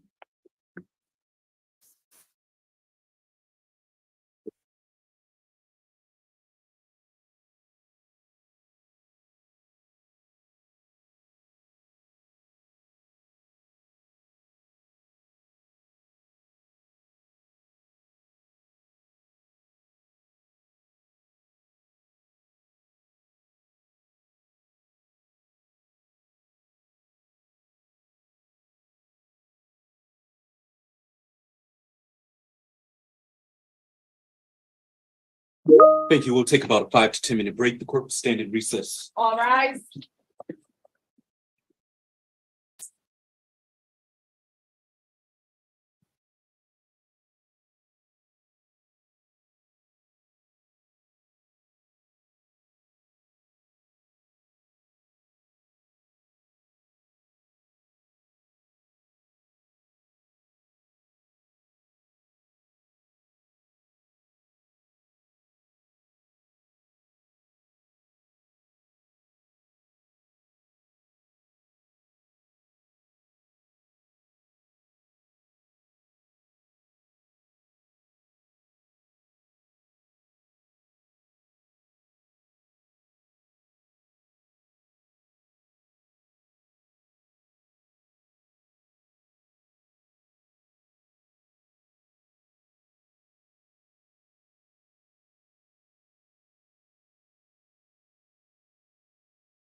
Your Honor, calling People versus Ethan Crumbley, case number 2022-279-506 FC. Thank you. Appearances for the record.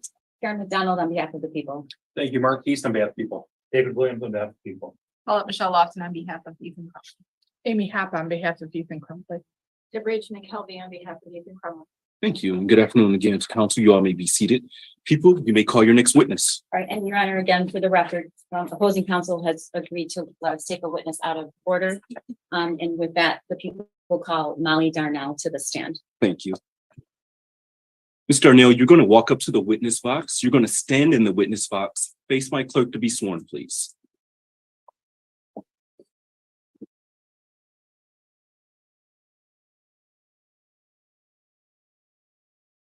Please raise your right hand. Under penalty of perjury, do you swear or affirm the statements you're about to make to this court will be the whole truth? I do. Thank you. Thank you. And good afternoon, ma'am. If you could, please state your full name for the record and spell your last name. Molly Darnell, DARNELL. Thank you. We are a video recorded courtroom, so if you could, please keep your voice up for me so we can make sure that you're captured by our video recording. And please speak like you're speaking to someone at the very back of the courtroom, okay? I got it. Thank you. Thank People, you. your witness. Good afternoon. May I call you Molly? You can. All right. Molly, can you tell the court what you do for a living? I'm an educator for Oxford schools. And how long have you been an educator for Oxford schools? I started with Oxford in the fall of '98, So like since you've become a teacher? since I became a teacher. Okay. You've spent your whole career at Oxford schools. Correct. And what is your current title at Oxford schools? I am a middle school mentor for Oxford Virtual Academy. So you are not in the physical classroom, you're teaching virtual school. Correct. Okay. Is that the position you held on November 30th, 2021? That is not the position I held on What- November 30th. Can you tell the court what position you were in on that day? Yeah, so on November 30th, I was the International Baccalaureate Coordinator, ELA coach. So you weren't teaching a No, curriculum I was, to kids. Per the contract, I was a teacher, but I worked with teachers on curriculum and instruction. Okay, and for the bulk of your career, were you a classroom teacher? Yes. And can you tell the court why you became a teacher? I find joy in helping kids find their passion or, that's why Safe to say you love kids. I do. Okay, you always taught high school? I started off with middle school and then I moved to high school. And I was high school most of my career and I am back to middle school again. Molly, I'm gonna ask you to direct your attention to the screen to the right. That is a map of Oxford High School, correct? Correct. And you didn't have you had a classroom, but it was really an office, correct? Yeah, it was an office space that I shared with two other individuals who we did our jobs together. We were like a team. And was that intended to be for the whole 2021-22 school year? Correct. Okay. And what was your room number? I was in, so you see where 222 is? I was just to the left. So just where the Yep. pointer is? Yep, it was 224. Okay. And what is a typical day in November of 2021 for you? So on that particular morning, we were planning some professional development for teachers. I had a meeting with admin and I was working with the media specialist on getting a few things in order for our PD the next day. Okay, so safe to say you weren't operating on a regular class schedule with Correct. passing time and Correct. you didn't necessarily have to recognize the time a class starts or ends. Correct. Okay. And so were you typically in the hallway during passing time? I might go outside to just, check things out or have a chat with the teacher if I needed to. But I never used the restroom because that was teachers' times during that 8 minutes to ensure that they were using the restroom. All right. Around 1:50 that afternoon, do you know, or can you remember what hour or what was going on in the school for kids that day? I'm sorry, 12:50. 12:50. That would have been, I believe, during our lunch during the lunches. And we're talking about specifically on November 30th. Yes. Okay, so specifically on November 30th, yeah, it would have been in between would have been in between the lunches. So it was passing time. Correct. Okay. And do you remember what you were doing? Were you in the hall for passing time or were you in your classroom? No, I had a student who I had in the fall of 2020 come in and have a little chat with me. She had left and I moved to my computer to check an email. Okay. I'm And- going to stop you because you're going to talk about the layout of your office, Okay. correct? And I'm yes, going to show you a picture of that layout. Is that your classroom? that is my classroom Okay. or my office. Yes, the I'm sorry, your yes, office that was housed in a classroom. Yes. When you said you were checking your email, where in this picture would you be doing that? My desk was straight ahead. Yep, right there with the go over one. Sorry, The other way. the other way. Yep. You can see my little laptop sitting right there. Okay. Mhm. And when you went to check your email, was your door open or closed? It was open. Okay. And at some point, did you notice anything unusual? Yeah, suddenly I noticed a rush of students running past my door. Almost like they were like arms extended. There seemed to be like a hype about it or a tone about it that left me concerned. Had you ever seen that before? Not like that. That quick movement, no. Not like that, no. Okay.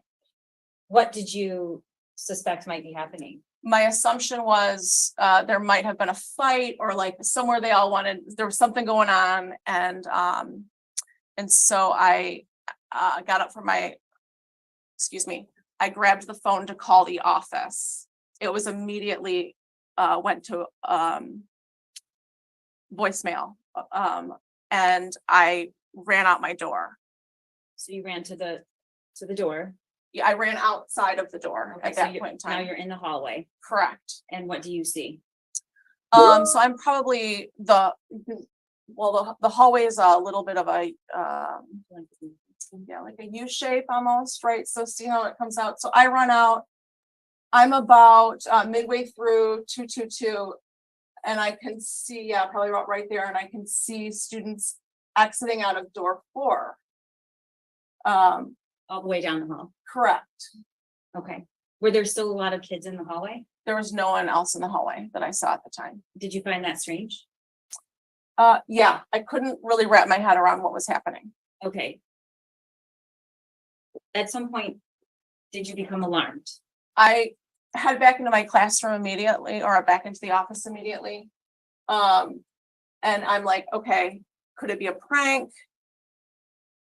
Is there something happening in the parking lot? And that's when an announcement came on that we were headed into lockdown, that it was not a drill.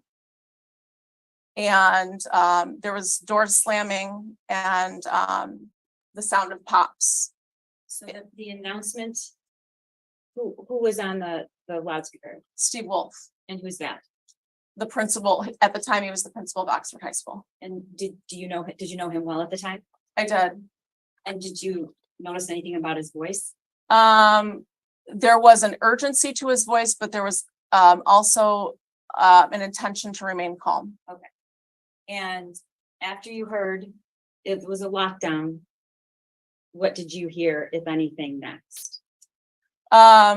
So the announcement, and the pops and the doors slamming were really close together. I get them a little bit confused in my head as to what happened first, second, or third. Okay, let's stop for a moment.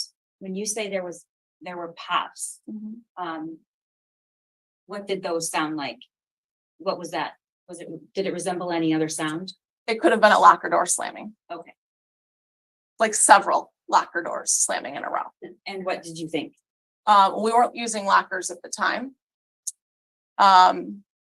Because of the announcement, I knew I had to go into lockdown. And when you say go into lockdown, what does that mean that you're supposed to do? So my classroom or the office door was closed at that moment. So I ran over to grab the door and shut it. I knew I'd have to shut it, and then I would have to put in the night lock which was a security barrier that's intended to allow to kind of like, whether or not the door is locked, it also helps keep anyone else from getting in. It's just Okay. a second lock of a measure. So where is the night lock? And it's kept in the classrooms just for lockdowns, correct? Correct. Okay, where's the night lock located? So it was right over, yep, right over where, kind of like by that, yep, right in that area. And how is it, where is it kept? It's kept in a little plastic box on the side of the wall. And is it locked or can anyone, Anyone can open it.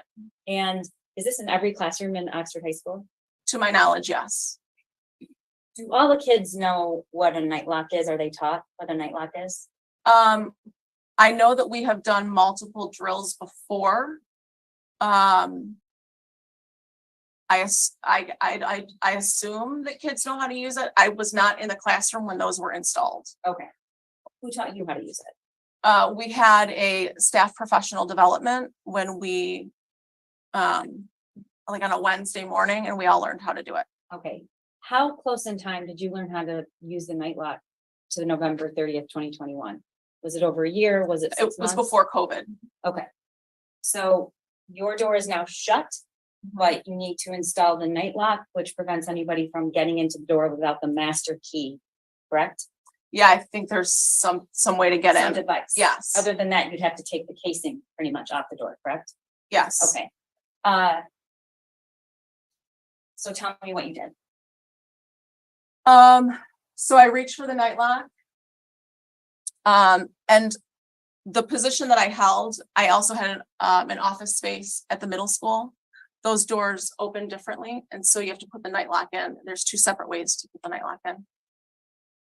So I looked down at the night lock for a second to see what type it was. Could you hear anything during this time or was it quiet? It was quiet. Okay. That was when I noticed in my peripheral vision, some movement from up above, right? I'm looking down from up Because above. if you look at that picture, you're saying through that window. Yes, through that glass side right there, Is there one side that has glass or 2? just one side. Okay. So, I noticed some movement.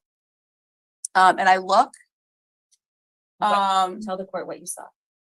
I locked eyes with, someone dressed in baggy, oversized clothes. They were wearing, a mask. And, Was the clothing dark or light? dark clothing. Okay. Yep, dark clothing. Could you tell if it's male or female? At the time I thought it was a male. Okay.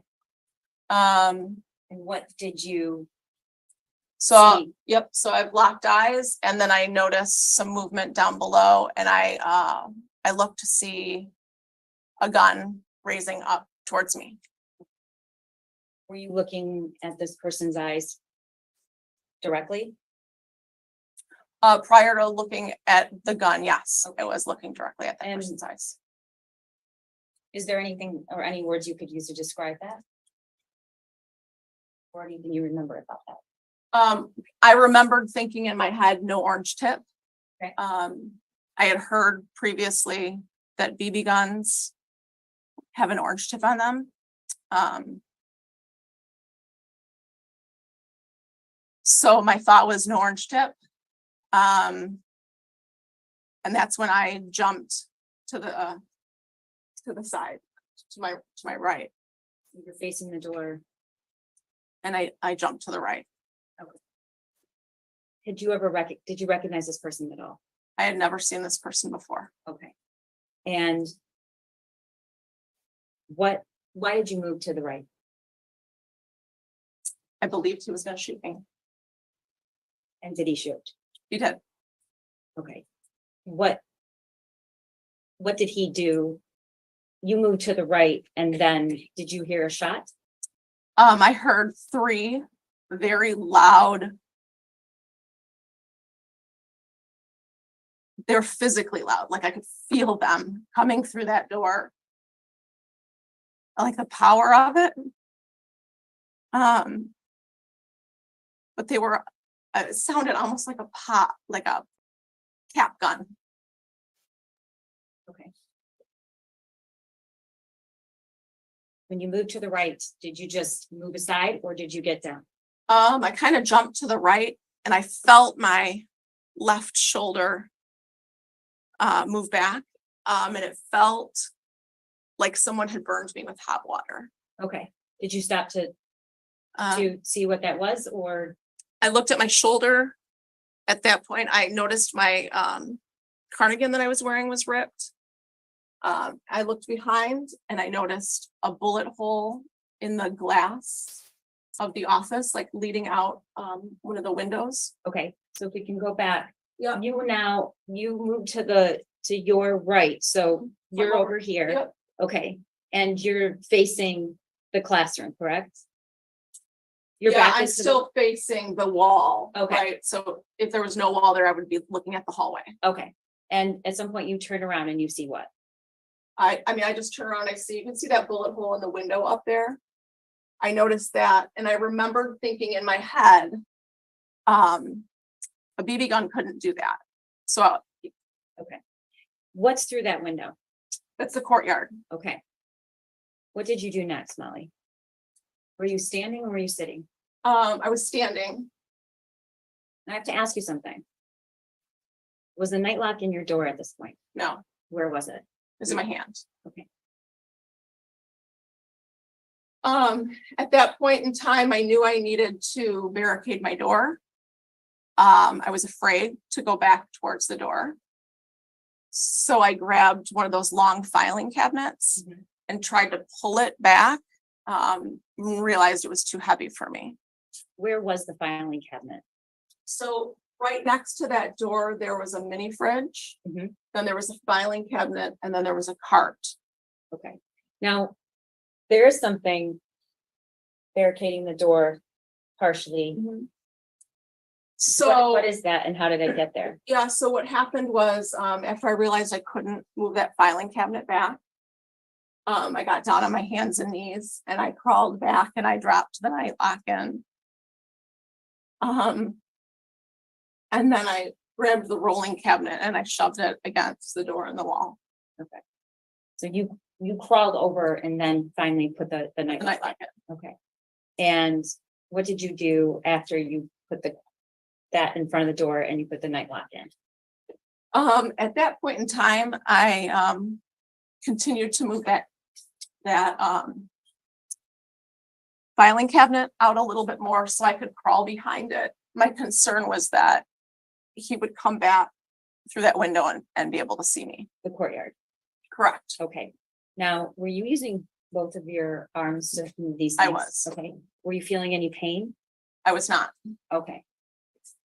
Once you got behind the filing cabinet, Mhm. which is not visible in this picture, correct? Correct. Okay. Were you crouching, sitting, standing? I was crouching down. At that point, I had sent my husband a text message that just said, "I love you, active shooter." Okay. Did he respond? He did. What did he say, if you remember? He said, "Just get safe." What did you say? I didn't respond to Okay. that. That was about the time that I realized that I was bleeding. I could feel blood on my arm. And I knew we have a blood bag you can see on the wall. It's in red. Mhm. I knew I couldn't get back to the door. The wound is kind of back here on the back of my arm, so it was very difficult for me to see. So you saw blood, and is that when you realized you had been shot? I suppose, yes. I think I was still in disbelief that I had been shot. But what I knew was I was bleeding. So what did you do? I removed my cardigan and I used it to tie a tourniquet above the wound. And who taught you how to do that? We've had training videos on how to pack a wound and treat a wound. Could you see the wound at this point? No, I still had on another shirt underneath my cardigan. It was just blood stained. After you made the tourniquet, Molly, what did you do next? So that was when I started receiving text messages. Do you remember who you received a text message from? So the first one was, the ELA department, who I work with said, I'm hearing active shooter. And I responded, I saw one. And left it at that. And then moments later, I received a text message from my daughter. And how old was your daughter at the 16. And where was she in high school somewhere else? She was at a high school in a neighboring district. What did her text say, Molly? She asked if I was okay, that they were hearing things. And what did you respond? I said, I'm safe. I've sheltered in place and I love you. You did not tell her you've been shot. I did not. And why not? Was trying to protect her. Did you text anyone and tell them that you had been shot? I did not. Okay, Well, not yet. okay. What did you do after you sent that text to your daughter? I had a moment where I thought, do I need to contact my other daughter who lives out of state and You didn't do that, but tell the court why. I didn't do that because I thought she won't hear about this yet. She doesn't have to know about this yet. I thought by not saying anything, I could keep her safe a little bit longer. And I know this is important to you, so that's what I'm gonna ask. You regret that. I do. Okay. Tell the court why. Because she found out anyway. She made the decision to contact my husband because she knew if she contacted me and he could hear the phone, then he would know where I was. The shooter. Correct. Okay. What did you do? At that point, I called my husband. So you actually made a call. I did. Okay. And at this point, did you know where this shooter was? Were you hearing anything? Did you have any idea what was going on? No, it was complete silence. Like I could not hear anything. It's complete silence. And what did you say to your husband? I called my husband. I told him I had been shot. He asked me if I had a tourniquet on, and I said yes. And then I kept wanting to tell him what was happening, like what I was hearing and what I was thinking. And he kept begging me to stop talking. Why? He was just said, please, like, shh, I don't want him to hear you. Okay, so did you eventually hang up? We did. We felt like it was the best thing to do. I would just want him to talk. Okay. So now you're not on the phone. I'm not on the You're phone. crouched behind the cabinet. Your arm is bleeding. Mhm. And Another announcement comes on.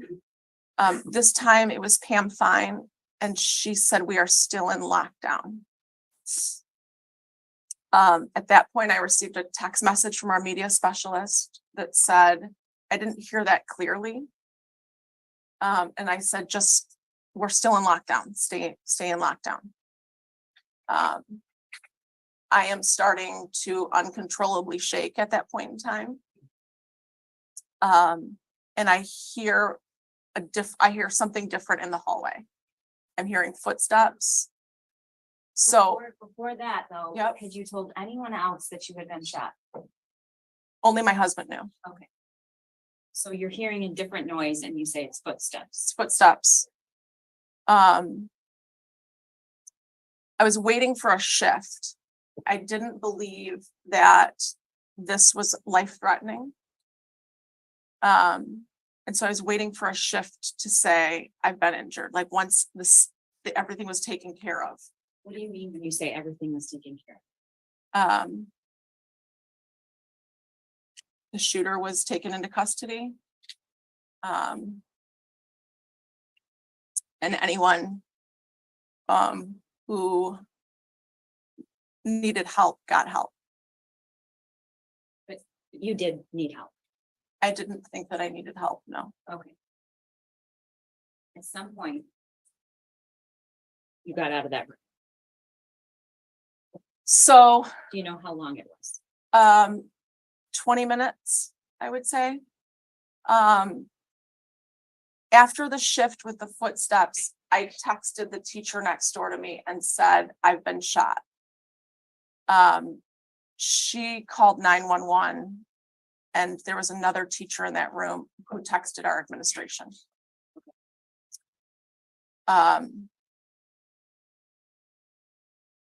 Or Kurt Noose arrived at my door, who was an administrator, assistant principal at the time, still is.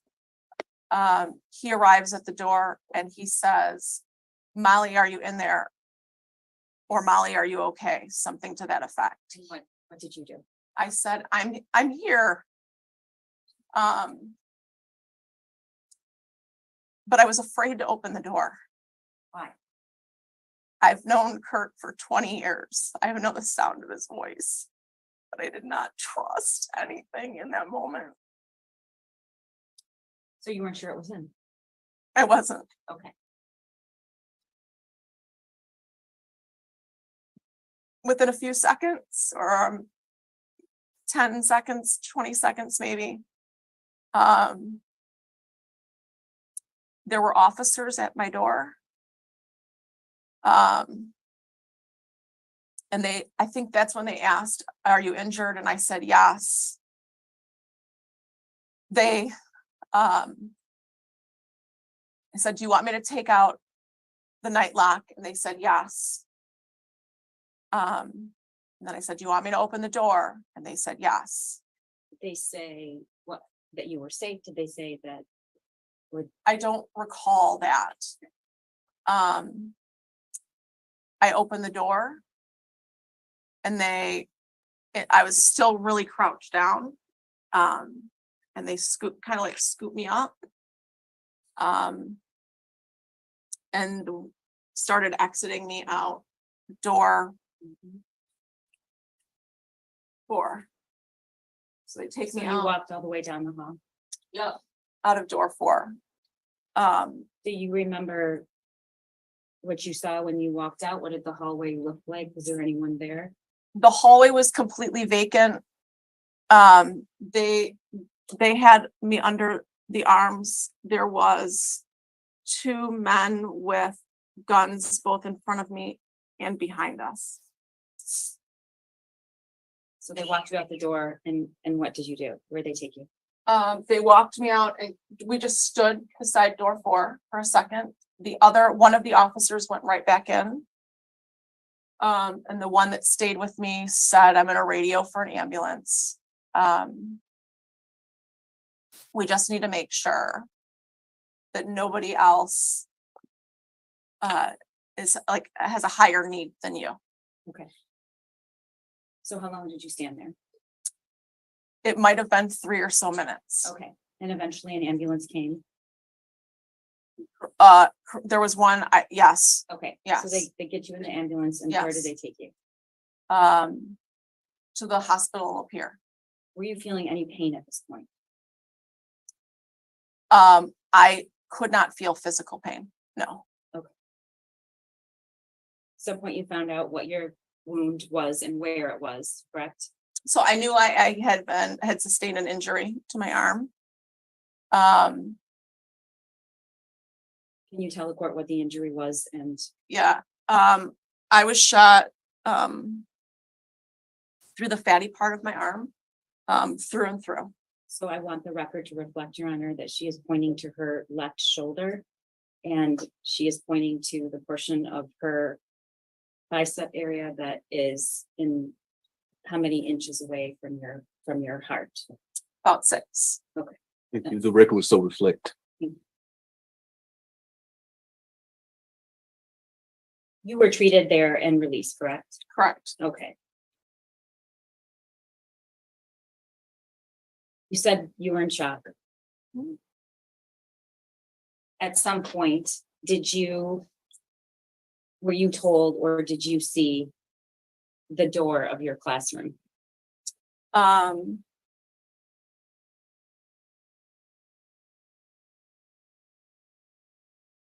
Last week, Okay. And when was that? Why did you see that picture or? I had met with you to talk about testimony, about testifying, and that's when I saw the door. And when you look at that door, what do you think?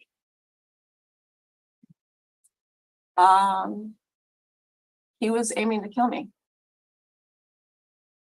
The top shot was intended for my head, and the 2 shots were intended for my chest. What point did you realize how close that bullet came to your heart?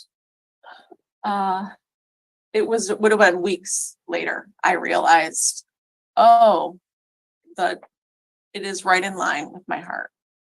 Okay. It was like a sudden realization. It was definitely after the new year. So if you hadn't moved to the right, it would have hit you. In my head or in my chest, yes. Molly, have you gone back to visit the school? I went back to visit my office at the end of January. And why did you do that? It was my hope to go back to the high school. You wanted to go back to do the job that you were doing before? Correct. Okay. And you didn't end up doing that, did you? I did not. Okay, can you tell the court what that was like and why? I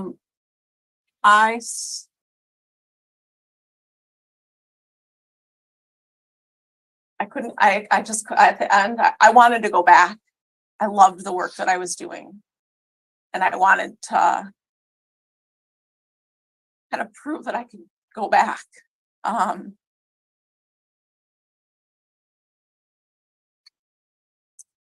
it was just too hard to be there. It's like I couldn't access things that I knew when I was in that space.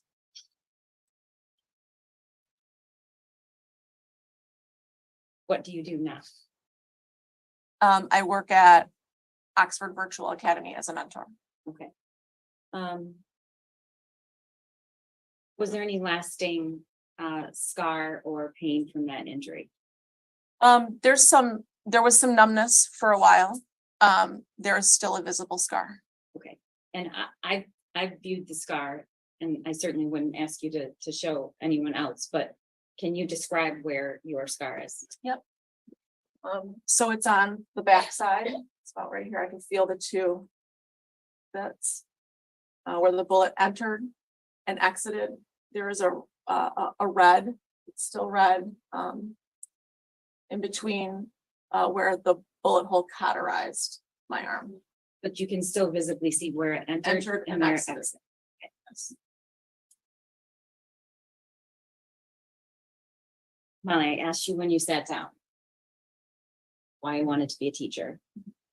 And you answered that you love teaching and you love kids. That's right. That is true. Is that still true today? That is still true today. And the last thing I want to ask you is, you said that when you looked into the shooter's eyes, you did not recognize that person? Correct. Okay. Do you see that person anywhere in the courtroom today? I do. Can you describe something he's wearing? He's wearing glasses and an orange top. May the record reflect she's identified the defendant. So reflected. Nothing further. Thank you. Cross.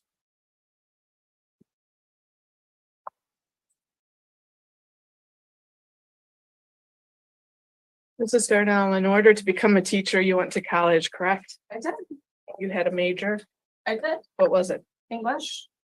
Which would make sense that you're part of the ELA program, correct? Correct. And did you teach English at the middle school? I did not. No. What did you teach at the middle school? When I, like years prior, when I first started teaching, Correct. it was one of the subjects that I taught. I had, I worked at Crossroads for Youth, which was an adjudicated youth facility. And I had all middle school boys at the time. And so it would have been more specific, like a reading or a writing course. And in that position, you were still a teacher, correct? Correct. You weren't part of the counseling staff? I was not part of the counseling staff. As part of your education, do you have or did you have any sort of classes in childhood development?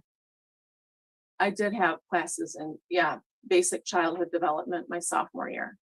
Now, as a teacher, you're licensed as such to the state of Michigan, correct? I'm a licensed teacher through the state of Michigan. And that has some things to do with why you have some experience in first aid type classes. You're required to do that as a teacher, correct?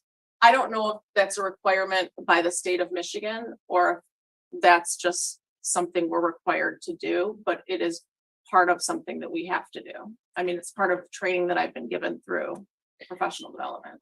And as a teacher, you're also something called a mandatory reporter, correct? Correct. Can you describe a little bit about what that means? Yeah, so if something's concerning, like a student says that she has been attacked, that is something that I would have to report. And who do you report that to? I would report that to oh my gosh, who do I report that to? I would probably go down to the office and say, who do I report this to? Maybe Child Protective Services?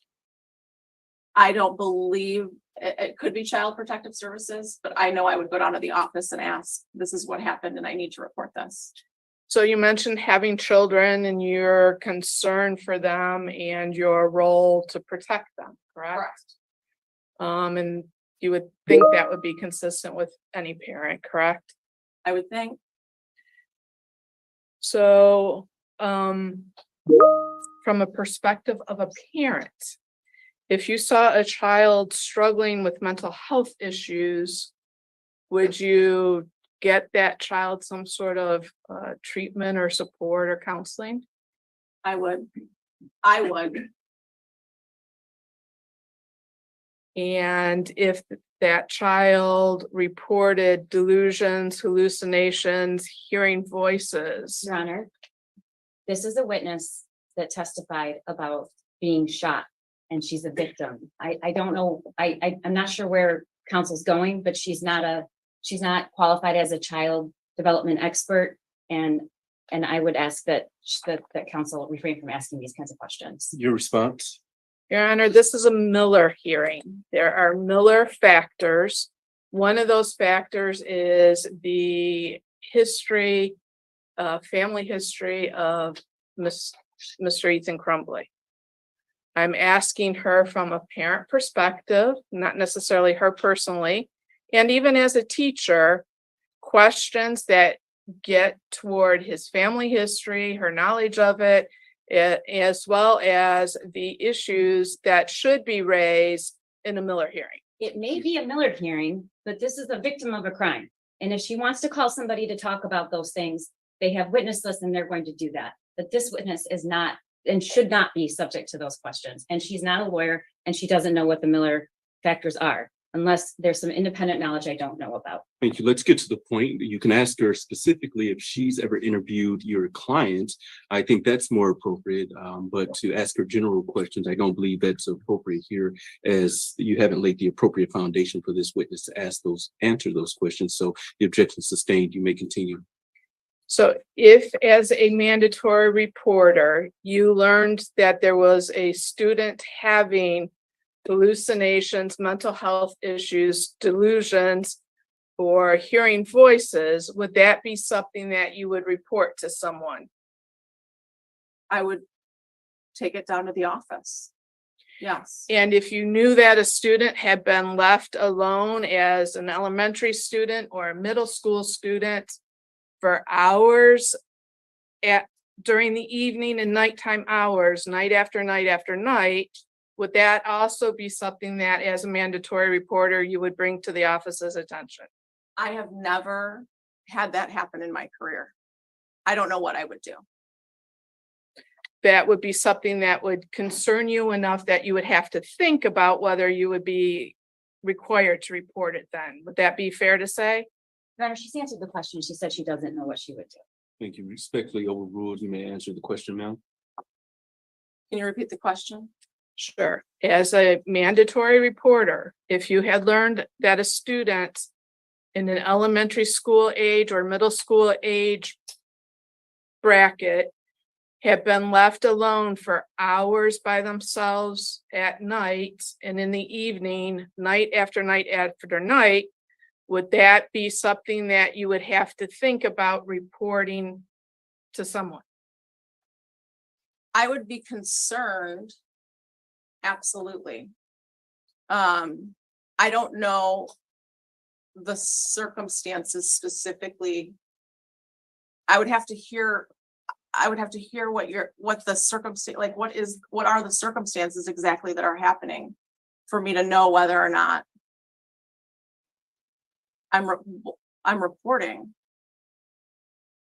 I don't, right, what, like, you're talking middle school, elementary age. There is what's the age limit for kids to stay home alone? Your Honor, she said she doesn't know, please. And Sure. And she's answered the question. You may ask your next question. That's fine. I was waiting for her to finish her response. What age group is in middle school? Well, they start in 6th grade, right? So you're looking at 11, 12, 13. In Oxford is middle school 6th, 7th, and 8th grade, That's correct. but not 9th grade. That would be high school, correct? Correct. Now, do you know what the Miller factors are? I have no idea, Do you know Ethan? other than the moment that I saw him raise the gun to me. I have never seen him before. So you've never had a conversation with him, never had him in class, even in middle school, I'm sorry. No, You've never seen him at lunch. no. Now, as you sit here today and testify on your own personal knowledge, you can't tell us anything about Ethan's family life, correct? Do you know how hard it is to heal from something like this? I avoid everything I can to heal. This is learning about what happened is not part of my healing process. Do you know anything about whether he's been diagnosed with Your a Honor, mental health disorder? she has answered this question The at this objection point. sustained. Let's move on. She's already indicated she doesn't know anything about your client. She's never met your client. She has never met him in lunch, etc. Hasn't met him in middle school. And so she wouldn't know any or have any personal knowledge about your client. In fact, the witnesses just said she's tried to avoid everything as a part of her healing. The objection is sustained. I'm going to ask respectfully that you move on. Thank you. Do you know what it means to be rehabilitated in the sense of the criminal justice system? Your Honor, I do not. Your Honor. And Your She's Honor. answered the question. I understand your objection. Okay. Yes. But for the record, it's bordering on harassment for the sake of harassment. This council knows full well, she has no idea, and she's also visibly shaken and asked her to say, I don't know anything about it and I don't want to. The court agrees, and that's why I'm asking counsel to move on away from this, because again, unless you're going to lay the appropriate foundation that she knows something specific about your client, or that she has specific knowledge of childhood trauma, etc., that's a part of the Miller factors, she's already testified that she does not know. And so with that being said, the court is sitting as the trier of fact here, and I've been listening throughout this entire hearing, and I will note that there are some things that have been relevant to the Miller factors. There's things that have not been relevant to the Miller factors.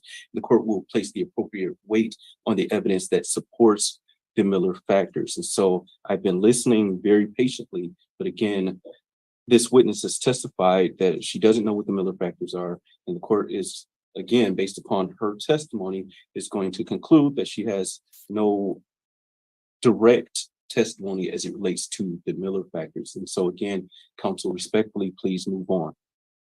The objection is sustained.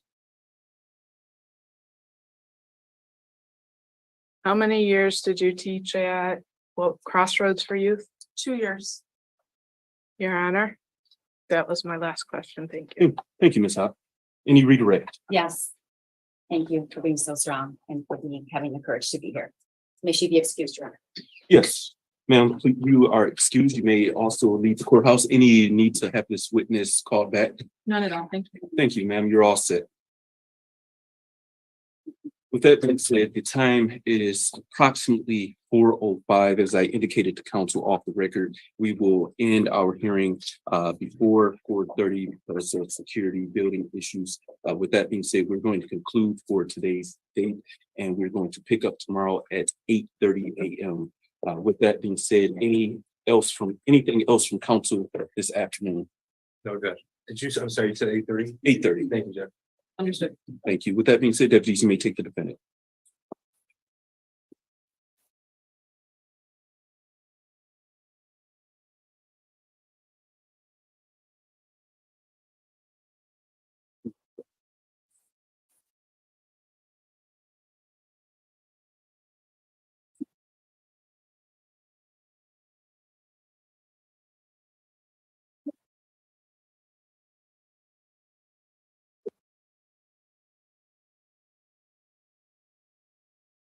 Thank you. With that being said, I'll see everyone at 8:30 a.m. The court stands in recess. Thank you. All right.